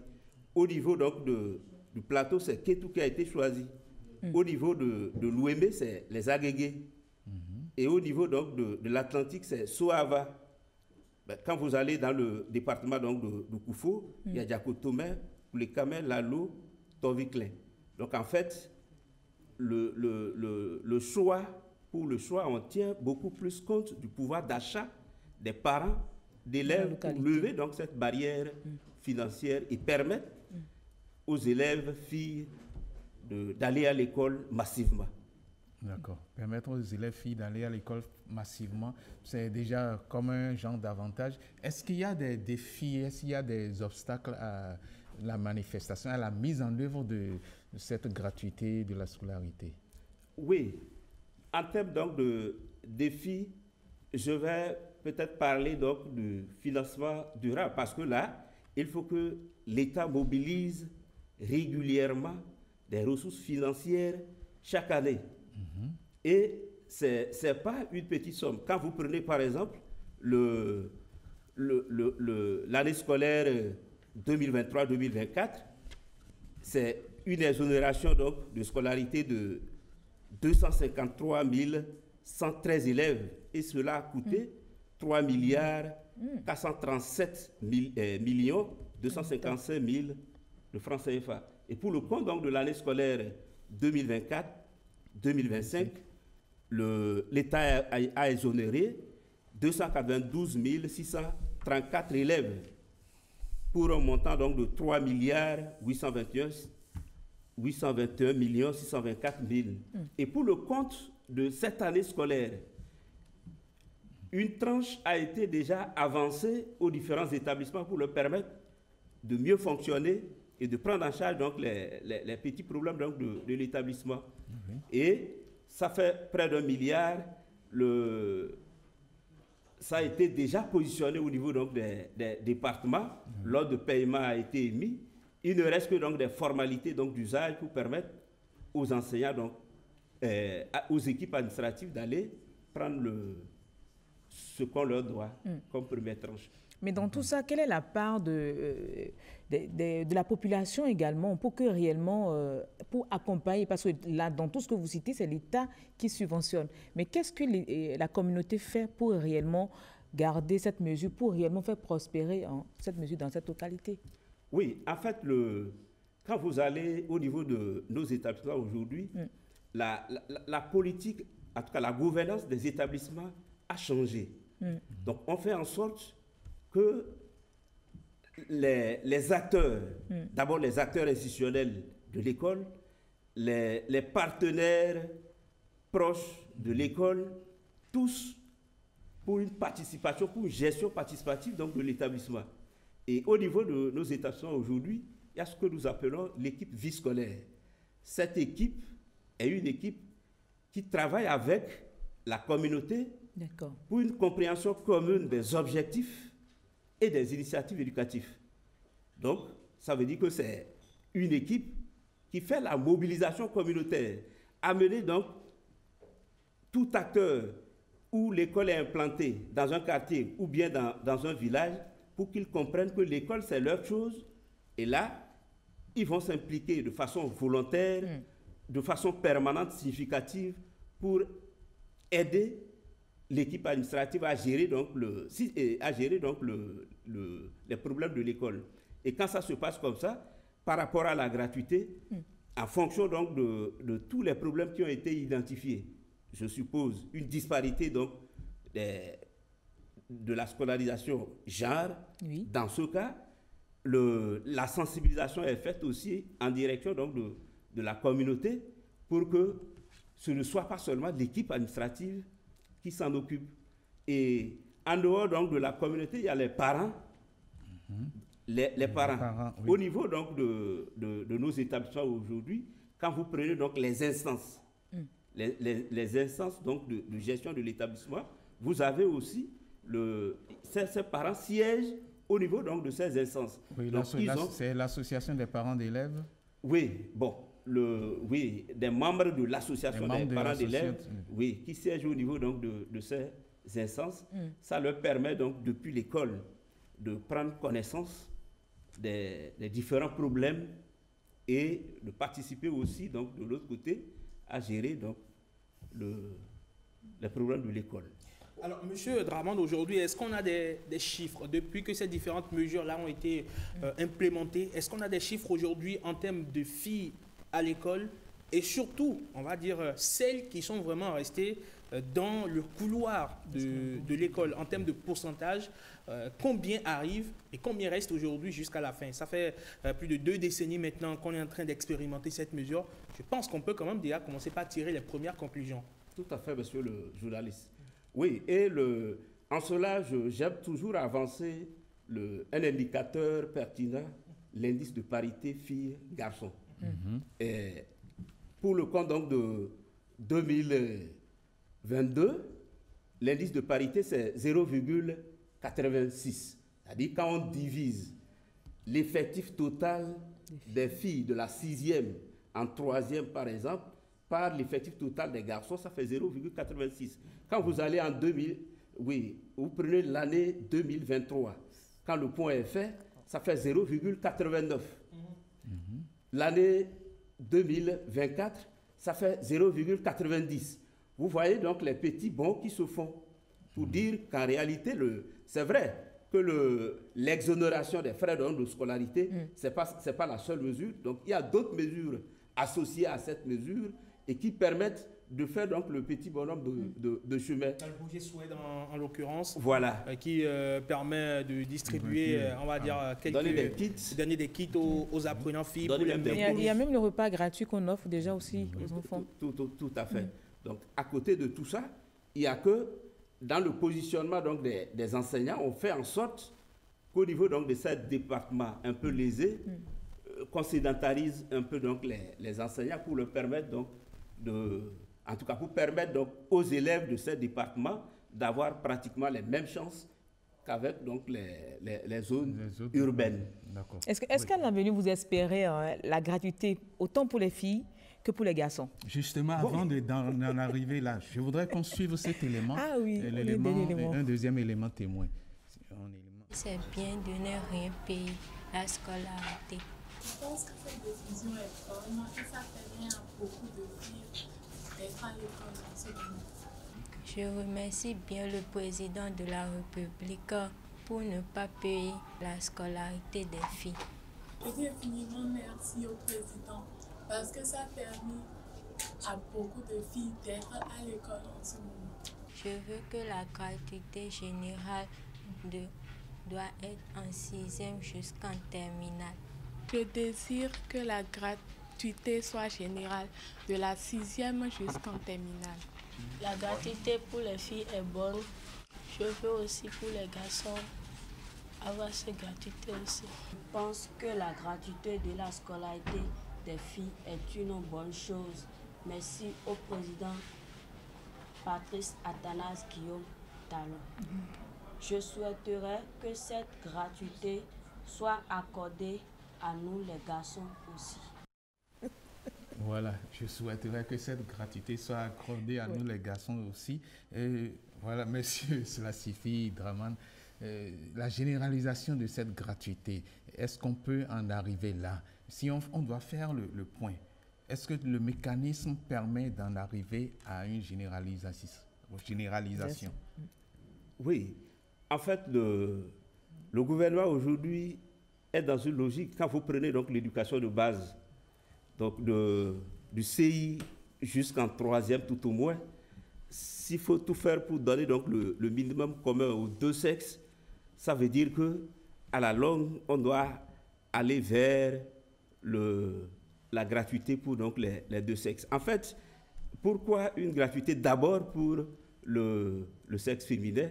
C'est vrai, c'est une discrimination positive, mais une discrimination positive qui permet d'inciter donc les élèves filles à aller à l'école. Aujourd'hui, c'est parce que la mesure a tellement porté, et on voit même dans certains établissements, dans certaines classes, un renversement donc de la situation, et ça nous amène à dire, bon, ce que nous faisons pour l'un des sexes, est-ce qu'il ne faut pas donc le faire pour l'autre sexe? Parce qu'il y a de cela 10 ans, 20 ans, on n'allait pas tenir ces genres donc de propos parce que la disparité est tellement criante. Parce que vous voyez donc le fossé. Aujourd'hui, le gouvernement a travaillé à combler donc ce fossé. Donc, je pense que des évaluations sont en train d'être faites. Et quand vous prenez donc cette expérimentation de la gratuité des filles au second cycle, la planification qui est faite va permettre donc de faire une planification budgétaire et de voir à la longue la soutenabilité donc de cette gratuité et de prendre donc des décisions responsables. Oui, de prendre des décisions responsables. S'il faut faire le point, la gratuité de la scolarité, des frais de scolarité pour les filles a donné de bons fruits et on peut donc applaudir le gouvernement. Si vous avez un dernier mot. Oui, s'il faut dire un mot, c'est de dire c'est une mesure qui apporte une révolution silencieuse. C'est vrai qu'elle n'est pas seule, elle est accompagnée par d'autres mesures. C'est le lieu donc de remercier donc le gouvernement en place qui est venu renforcer ce dispositif et qui a donné véritablement donc les fruits que nous voyons aujourd'hui. Monsieur le directeur de l'enseignement secondaire général, Monsieur Slassifi Draman, merci. Merci également à vous, Patrick Diossou. On en sait un peu plus sur cette question de gratuité des frais de scolarité pour les filles dans l'enseignement au Bénin. Patrick, vous restez avec moi. Yasmine, merci. Merci beaucoup. Vous passez une excellente journée du lundi. Merci, et à demain, oui. n'est-ce pas? Patrick, ce dont on va parler maintenant, je suis sûr qu'aucun d'entre nous sur ce plateau ne peut oser s'aventurer sur ce chemin parce que nous n'en avons malheureusement pas les atouts ni les qualités, surtout physiques. Évidemment, pour moi qui fais 1250 tonnes, c'est pas évident de défiler sur un podium. Pour vous, là encore, ça va, vous pouvez y aller, mais vous êtes encore trop papy, malheureusement. Oui, trop papy, mais j'ai été à un moment donné mannequin. Bien sûr, je n'en doute pas un seul instant, Patrick. Alors, pourtant, la chroniqueuse qui vient, elle porte encore quand même, elle a une démarche altière qui lui permet de candidater encore pour une place sur les podiums. On verra si elle va évidemment nous confier. Et la démarche et la taille. N'est-ce pas? Alors, il défile, pose, incarne des marques, des cultures longtemps cantonné aux podiums internationaux. Eh bien, le mannequinat trouve aujourd'hui un chemin sur les terres béninoises. Une petite industrie s'organise et des talents éclatent. Au Bénin actuellement, le mannequinat n'est plus une passion réservée à quelques audacieux. C'est un secteur en pleine croissance, porté par une jeunesse ambitieuse, des stylistes innovants et un public de plus en plus réceptif. Mais derrière les paillettes, quels sont les défis, les réalités du terrain et surtout, jusqu'où peut aller ce rêve devenu vocation? On va suivre Ghislaine Adimi qui nous embarque dans ce Bénin en mouvement. Ghislaine, bonjour. Bonjour Eman, un grand plaisir de vous voir ce matin. Mais le plaisir, il est totalement partagé. On revient juste après ceci.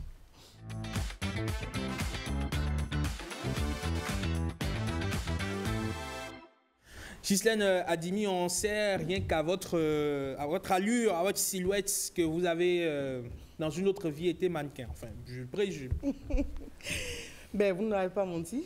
Il m'est arrivé de m'exercer et sur sur ce talent. Ben oui. On vous a vu aussi tout récemment, il n'y a pas si longtemps, quelques années en arrière, lors des journées médias. Les journées médias, oui. Défilé parce que c'est un truc que j'aime bien. Et pour tout vous confier, c'était pendant mes années collège que je m'amusais à faire ce travail-là. Juste, pour moi, c'était un jeu. À un moment donné, tout le monde a commencé par trouver que c'était trop léger. C'est les prostituées qui font le mannequinat. Ah ouais, là, j'avoue que ça m'a beaucoup choqué, mais pour avoir côtoyé le milieu, je me suis dit, ben, il fallait quand même déconstruire ce mythe-là. D'accord. Heureusement, pour moi, aujourd'hui, j'ai l'opportunité de me retrouver avec des gens, des professionnels du métier. Et je me suis dit, ben, étant là où je suis, porte-parole des sans-voix, pourquoi ne pas ouvrir réellement la lumière là-dessus? Et à la faveur d'un événement qui s'annonce au Bénin, le FESMA, et c'est le Bénin qui l'abrite, le directeur artistique de cet événement est un Béninois. J'ai dit, ben voilà, il faudrait qu'on montre quand même que ce métier n'est pas fait pour les gens de mœurs légères. Ce Bénin en mouvement aussi, qui nous permet d'avoir sur ce plateau ce matin de belles couleurs, mesdames. Je n'ai pas envie de dire comme l'autre, je vous aime, vous êtes toutes belles. Une fois encore, vous êtes quand même assez distinguées. Bonjour. Bonjour. C'est un plaisir de vous avoir toutes et tous sur ce plateau. Comment allez-vous? Ça va. Dommage que le directeur soit venu avec que des femmes, parce qu'on a aussi des hommes mannequins. Et Herman, tout à l'heure, dans son introduction, disait qu'il faisait une masse de tonnes et qu'il ne pouvait pas être mannequin. Mais moi, j'ai trouvé quand même des gens qui avaient quand même... Parce qu'on en a plusieurs catégories. Voilà. Merci déjà de déconstruire ce mythe à son niveau. D'accord, les mannequins à Pouchou, n'est-ce pas? Bon, on peut mais si c'est l'expression qui lui plaît, ben, pourquoi pas, si c'est votre catégorie. D'accord. Alors, tout de suite, c'est John Mida Sedokun, il est le directeur artistique du FESMA. Il n'est pas là pour parler aujourd'hui du festival. Il va juste peut-être donner l'information, mais on est là pour parler du métier principal du festival, le mannequinat. Et c'est pourquoi nous sommes entourés de jolis mannequins. Et il n'y a pas de mannequins sans styliste. Et nous avons avec nous également 2 stylistes qui sont de jeunes stylistes béninoises. Et c'est pour confirmer ce que vous avez dit tout à l'heure. Le Bénin est en mouvement. Et c'est un secret de Polichinelle aujourd'hui que la mode est en plein essor au Bénin. Absolument. Et il n'y a pas de mode sans mannequin. Alors tout de suite, je vais permettre à celui qui est le professionnel de nous expliquer réellement déjà qu'est-ce que le mannequinat. Merci Ghislaine. Je dirais merci le modèle Ghislaine parce que j'ai eu effectivement la chance de l'avoir encadré pendant les journées des médias.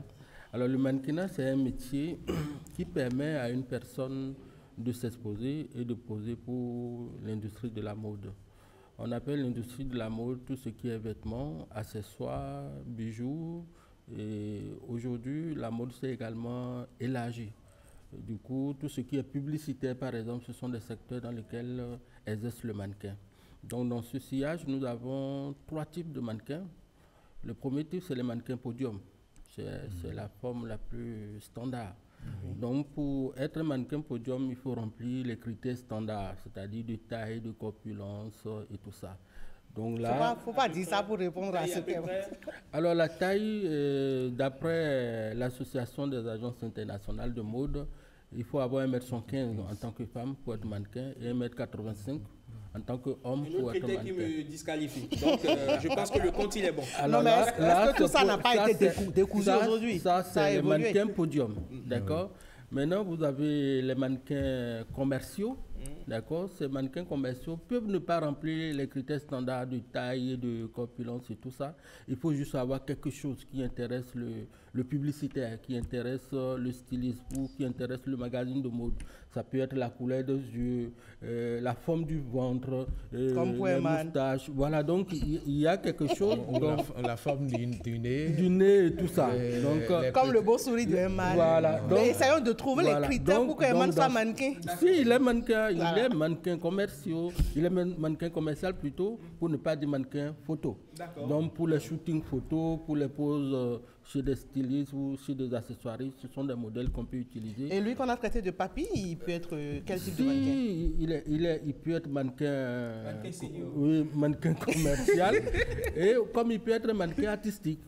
Les mannequins artistiques, ce sont ce type de mannequins qu'on voit souvent dans les films posés et comment on les appelle, les peintres sont en train de les sculpter ou bien les sculpteurs. Donc ce sont des mannequins artistiques qu'on expose pendant les galeries et autres. Donc vous pouvez être tous ces types de mannequins. Maintenant les mannequins podium aussi, il y a des je n'appellerai pas des sous-mannequins, mais il y a une diversité. Donc voilà, donc vous avez des extra plus que monsieur... C'est-à-dire une corpulence un peu plus grande, d'accord. Parce qu'aujourd'hui, ceux qui viennent pour casser le code. Oui, pour casser le code. Aujourd'hui, pendant la Fashion Week de Paris ou de Milan ou de New York, vous avez des mannequins de ce type qui défilent et qui mettent beaucoup plus en valeur même les tenues parce qu'on a remarqué que la plupart des gens ont cette corpulence. C'est pour ça qu'on appelle les mannequins également les modèles. Le modèle, c'est quelque chose à partir duquel vous pouvez avoir d'autres dérivés.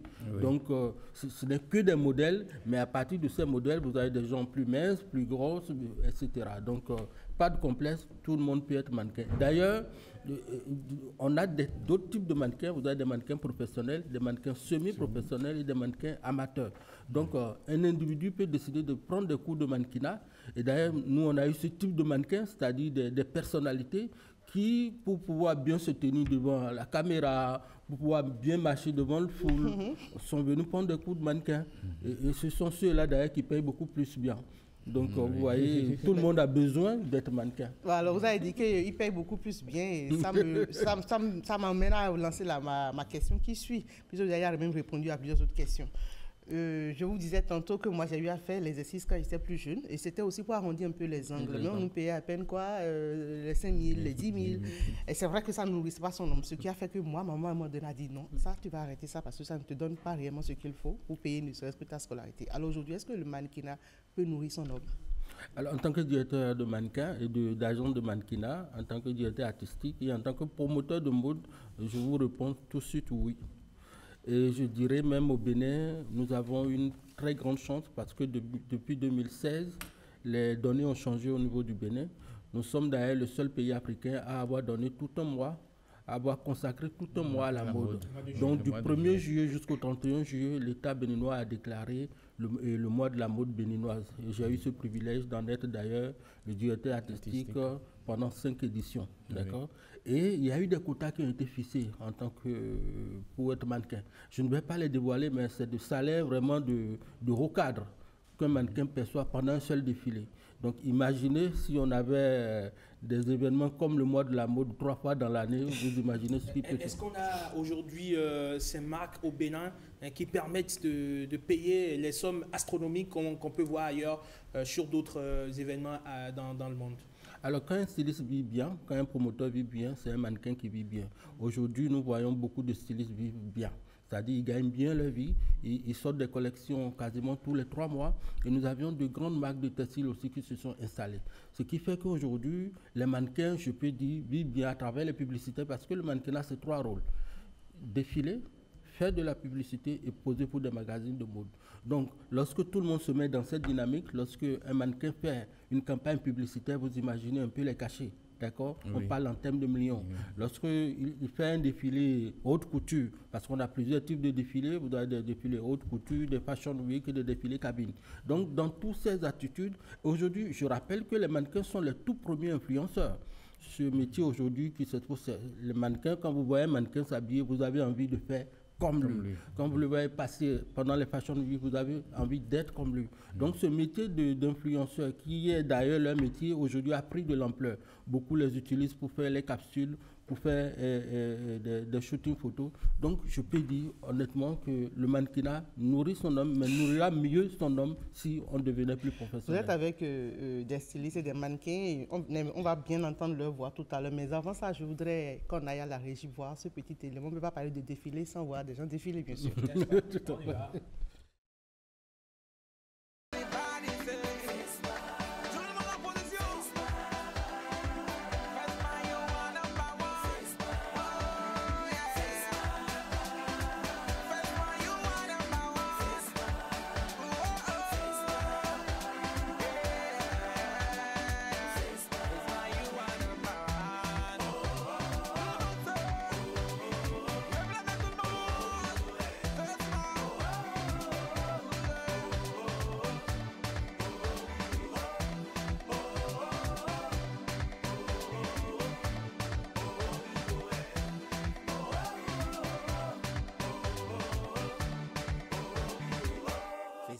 c'est l'Afrique qui gagne.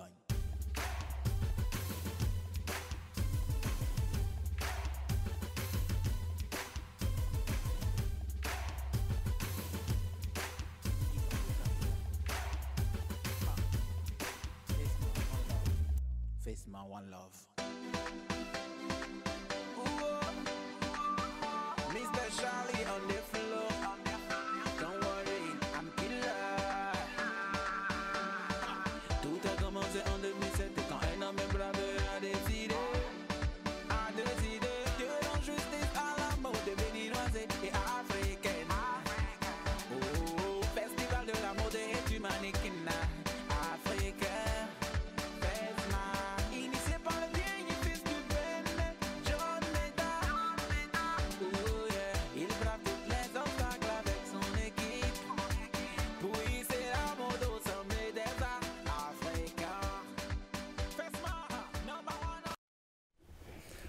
Ben voilà, Eman, quelques images du FESMA 2019. 2019, hein. Oui, 2019. Et le prochain FESMA, c'est quand déjà? C'est pour le 27, ça commence du 25 au 27 septembre au niveau du Golden Tulip. On ira ensemble, Eman? Sans doute. Et on aura, est-ce qu'on aura des créations de Madeleine Adonandé qui est styliste? Bonjour. Bonjour monsieur. Allez, est-ce qu'on aura vos créations sur le FESMA? Bien sûr. Vous avez des mannequins qui sont avec nous ici? Oui. Lesquels? Ma tenue. C'est votre tenue, très jolie. Merci. Alors justement, est-ce que vous arrivez allez, à vivre de votre art? Non, pas à vivre de votre art, à payer ce qu'il faut au mannequin. Bon, pour le moment... Comment se passe la collaboration, je veux dire? Ok.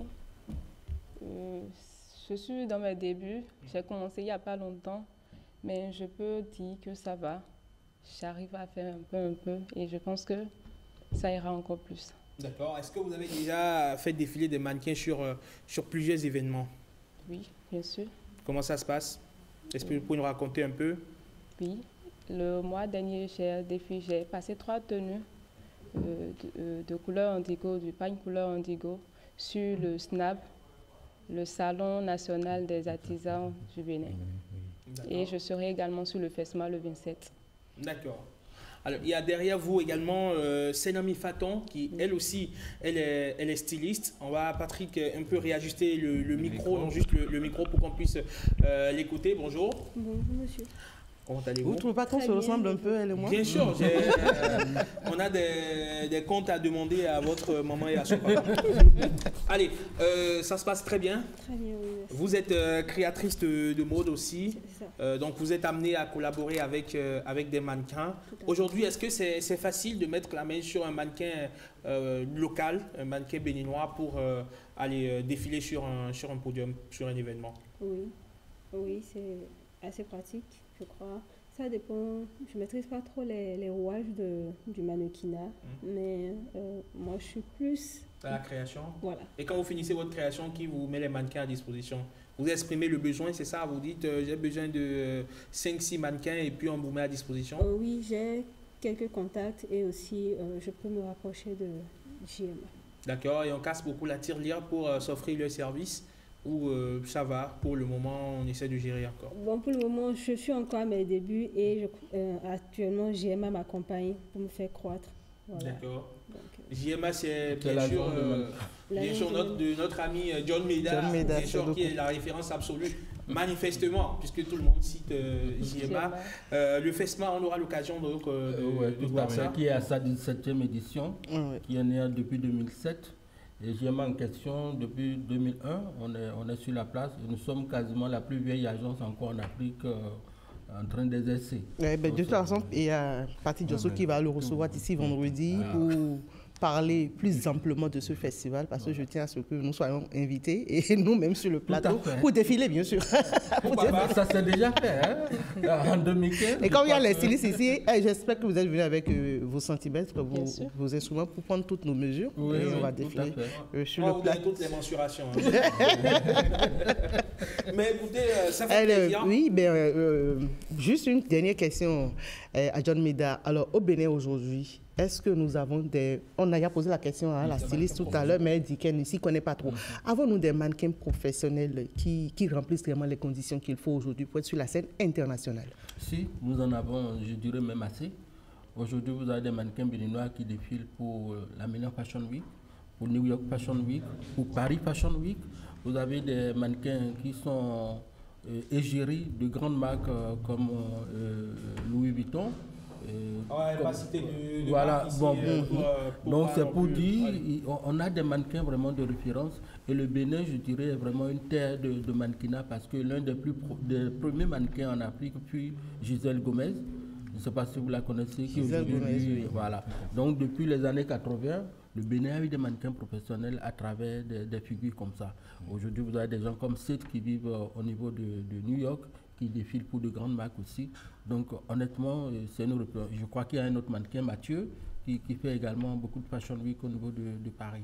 Donc c'est clair que le Bénin... Dans la sous-région aussi, il y a Akram, non? Oui, il y a Akram justement, qui au-delà même d'être un simple mannequin, également un influenceur. D'accord. Donc c'est vraiment...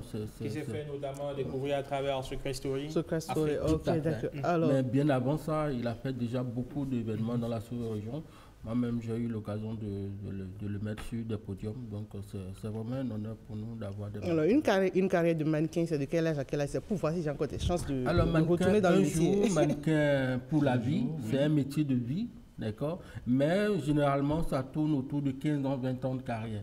Et après, il y a des reconversions. C'est comme un footballeur. Hein. Voilà. Donc après, vous avez des mannequins qui deviennent stylistes, qui deviennent accessoiristes, qui deviennent directeurs artistiques, ainsi de suite. Et quel niveau d'études pour être mannequin professionnel? Alors, je dirais qu'il n'y a pas réellement de niveau d'études. L'instrument de travail d'un mannequin, c'est d'abord son corps et sa technique, d'accord.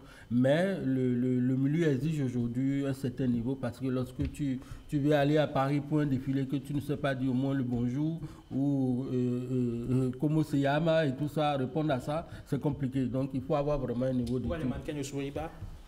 Alors, si le mannequin, déjà, quand vous le voyez, il est extraordinaire, il est grand, il a tous les traits d'une belle fille ou d'un beau garçon, s'il sourit, le vêtement disparaît. On a tendance à le regarder plus que le vêtement. Alors que ce qui importe, c'est le vêtement ou l'accessoire qu'il a mis. On renfroie la mine. Wow. Donc, quand vous devenez mannequin, si vous êtes beaucoup souriant, on vous apprend à renfroyer la mine. Alors, a fait le genre. Quoi, avoir un visage neutre. D'accord. D'accord, pour que le vêtement puisse prendre le dessus. C'est un peu ça. Mais vraiment, c'est bien. Merci beaucoup. Merci beaucoup, Ghislaine. Merci, John. Merci à toutes ces charmantes dames également d'être venues sur le plateau de Bonjour le Bénin. On aura l'occasion de revenir sur le sujet et pourquoi pas voir le FESMA de l'intérieur, Ghislaine. Oui. On va voir ça de l'intérieur. Avec une caméra embarquée. Le 25, vous avez le 25 prochain. 27. Très bien. Le jour de mon anniversaire. Allez, on va vous offrir un très beau cadeau. Ça, c'est clair. Très belle tenue. Une très belle tenue. Pourquoi pas. Merci à John Meda, merci au Célis et merci au mannequin. Un sourire pour nous dire au revoir. Ah, voilà. Allez, merci beaucoup, madame, monsieur Ghislaine, Patrick. Vous restez avec moi pour la suite de cette émission. J'imagine que tous autant que nous sommes ici, nous sommes sur les réseaux sociaux. Même si on n'est pas très actifs, on est au moins sur un réseau social. Je suis sûr, on est au moins tous sur WhatsApp. Oui. Au moins. Ça, c'est la base. Oui. Après, Instagram, TikTok, ça reste à voir. Mais on est tous au moins sur WhatsApp. On sait aujourd'hui que les réseaux sociaux, c'est devenu une telle frénésie. On en parle avec notre chroniqueuse Marvin.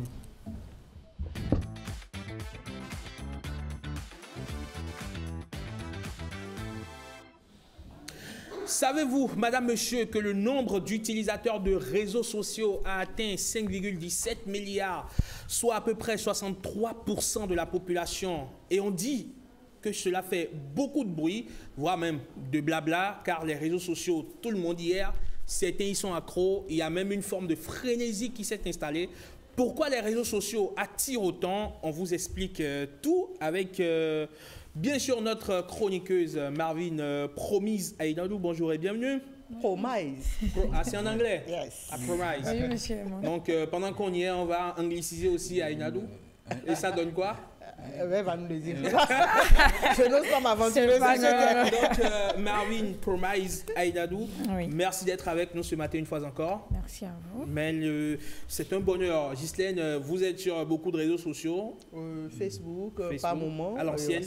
Il paraît que ceux qui sont sur Facebook aujourd'hui, c'est les gens de la vieille génération, c'est les gens de la vieille époque. Je suis sur LinkedIn, mais les noms là. Oui, c'est les noms là. Mais parce que la génération Z. Comme vous l'avez dit dans votre introduction, on a commencé à prendre du recul à cause de beaucoup de ce qui se fait. Et on était tous nombreux à nous jeter sur les réseaux sociaux. Mais étant des médias, on a pris quand même conscience aujourd'hui que les réseaux sociaux ne sont pas vraiment ce qu'ils doivent être. Et n'étant pas très impliqués dans ce milieu, autant prendre du recul. Et c'est ce que nous, on a fait. Voilà pourquoi aujourd'hui, on est plus très actifs sur ces réseaux sociaux-là. Et de façon professionnelle, il y a beaucoup d'autres réseaux que Marie va nous dire ici, sur lesquels on peut aller pour exprimer des opinions de façon professionnelle. Ce n'est pas que Facebook est mauvais, mais il y a des pratiques qu'il faut savoir. Mais il n'y a que beaucoup de gens aujourd'hui gagnent de l'argent grâce aux réseaux sociaux. Mais ils sont nombreux à gagner de l'argent avec les réseaux sociaux. Et surtout TikTok, et les TikTokers sont devenus, je dirais, les petits riches, les nouvelles vedettes. Et il faut dire, c'est peut-être là le piège, c'est plutôt ça le gros piège qui fait qu'aujourd'hui les réseaux sociaux sont devenus du désordre. D'accord. Marvin, dites-nous tout sur cette nouvelle addiction planétaire que sont devenus les réseaux sociaux. Merci beaucoup. Merci. Rebonjour, madame Ghislaine. Bonjour. Alors, les réseaux sociaux, déjà, on parle de réseau social. Réseau, c'est toute une liaison, c'est un lien concret. Et social, en fait, avec des personnes. Donc, les gens vont sur les réseaux sociaux, en fait, à cause du besoin humain de créer du lien social.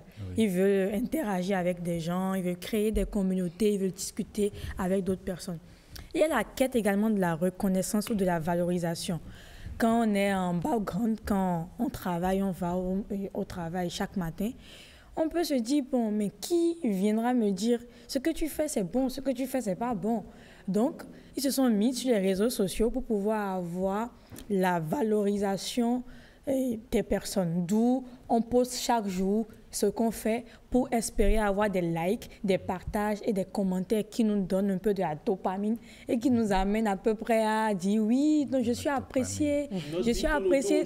Notre vie tourne. Voilà, exactement. Des pouces, des cœurs et des vues. Des likes pour faire court, pour faire simple. Et également, il y a le divertissement permanent avec les réseaux sociaux maintenant, que ce soit Facebook, Instagram ou TikTok. On voit des challenges, des vidéos, tantôt des vidéos qui explosent parce qu'il y a beaucoup de choses qui distraient. Et voire même les télévisions sont devenues presque inutiles parce que tout le temps on est sur les réseaux sociaux du matin au soir, on ne regarde plus la télé, réseaux sociaux jusqu'à la fin.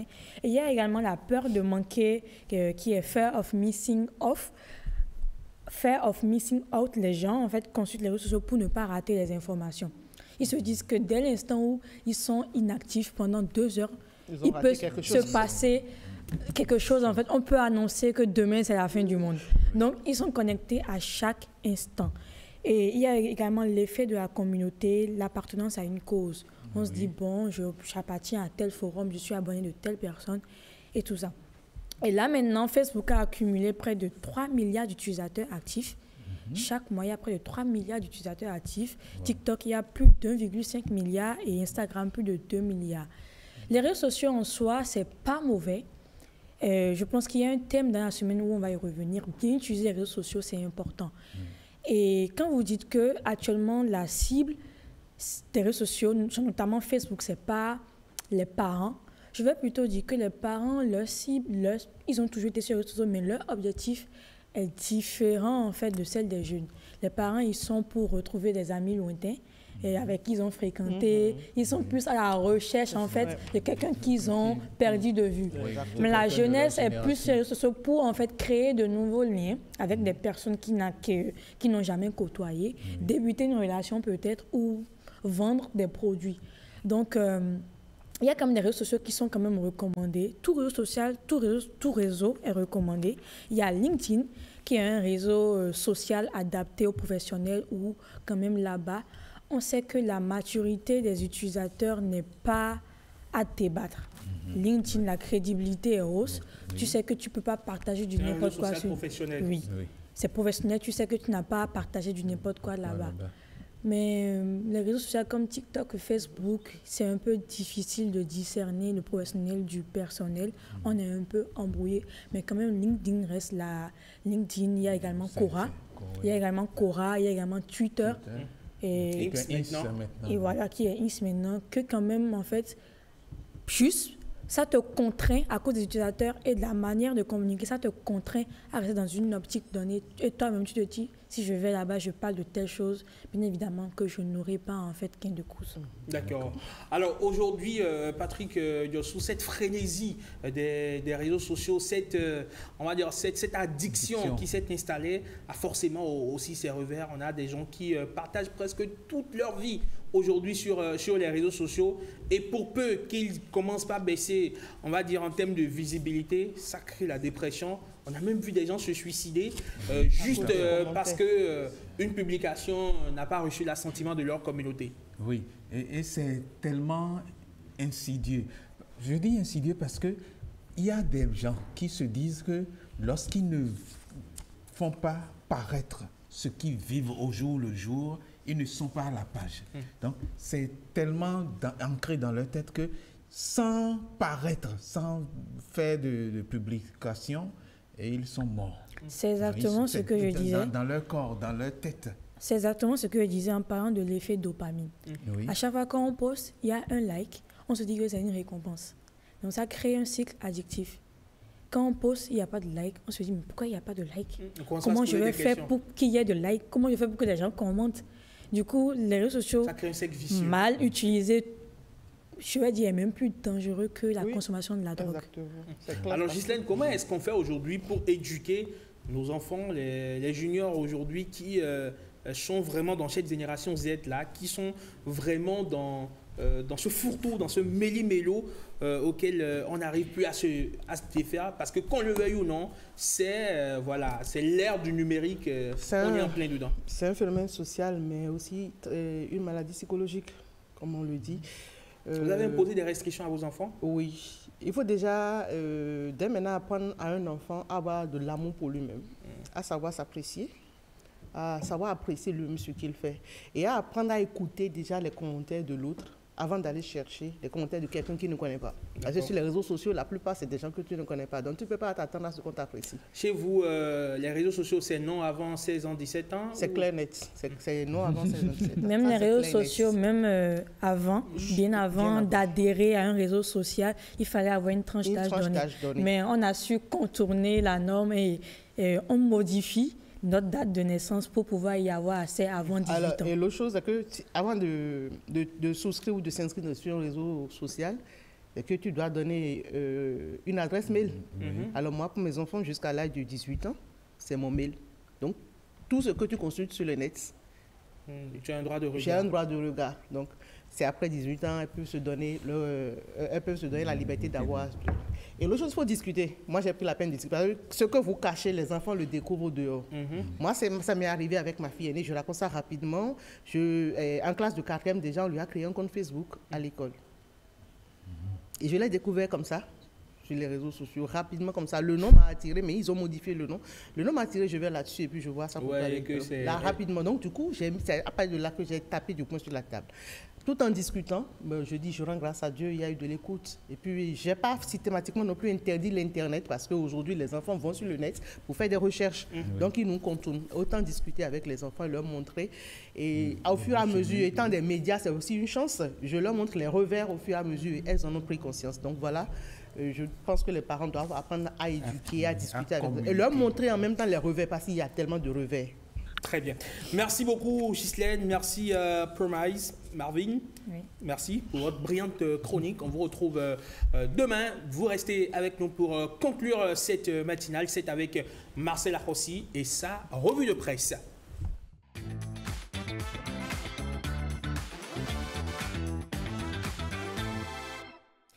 La revue de presse de Marcel Ahossi. Marcel, bonjour. Herman, bonjour. Bonjour à tous.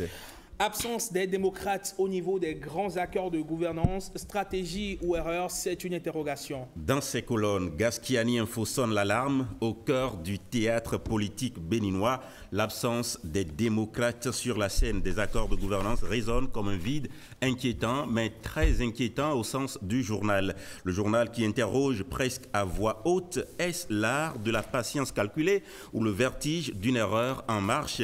En scrutant la réforme du code électoral, Gaskiani Info dévoile la mécanique froide du nouveau seuil de 20%, une barrière qu'il compare à un mur de verre transparent mais infranchissable pour ceux qui manquent d'assises nationales. Mais le journal rappelle aussi la clé laissée par le législateur, les accords de gouvernance, véritable invitation à dépasser les égos pour bâtir des blocs. Pendant que l'opposition hésite encore, Gaskiani Info observe la mouvance présidentielle qui, elle, danse déjà au rythme de la nouvelle partition électorale. Le quotidien décrit comment l'Union progressiste, le renouveau et le bloc républicain s'agrègent, signent et avancent. Ce n'est plus seulement une addition de force, écrit-il, mais une démonstration d'ordre et de discipline qui place le pouvoir dans une posture d'avance stratégique.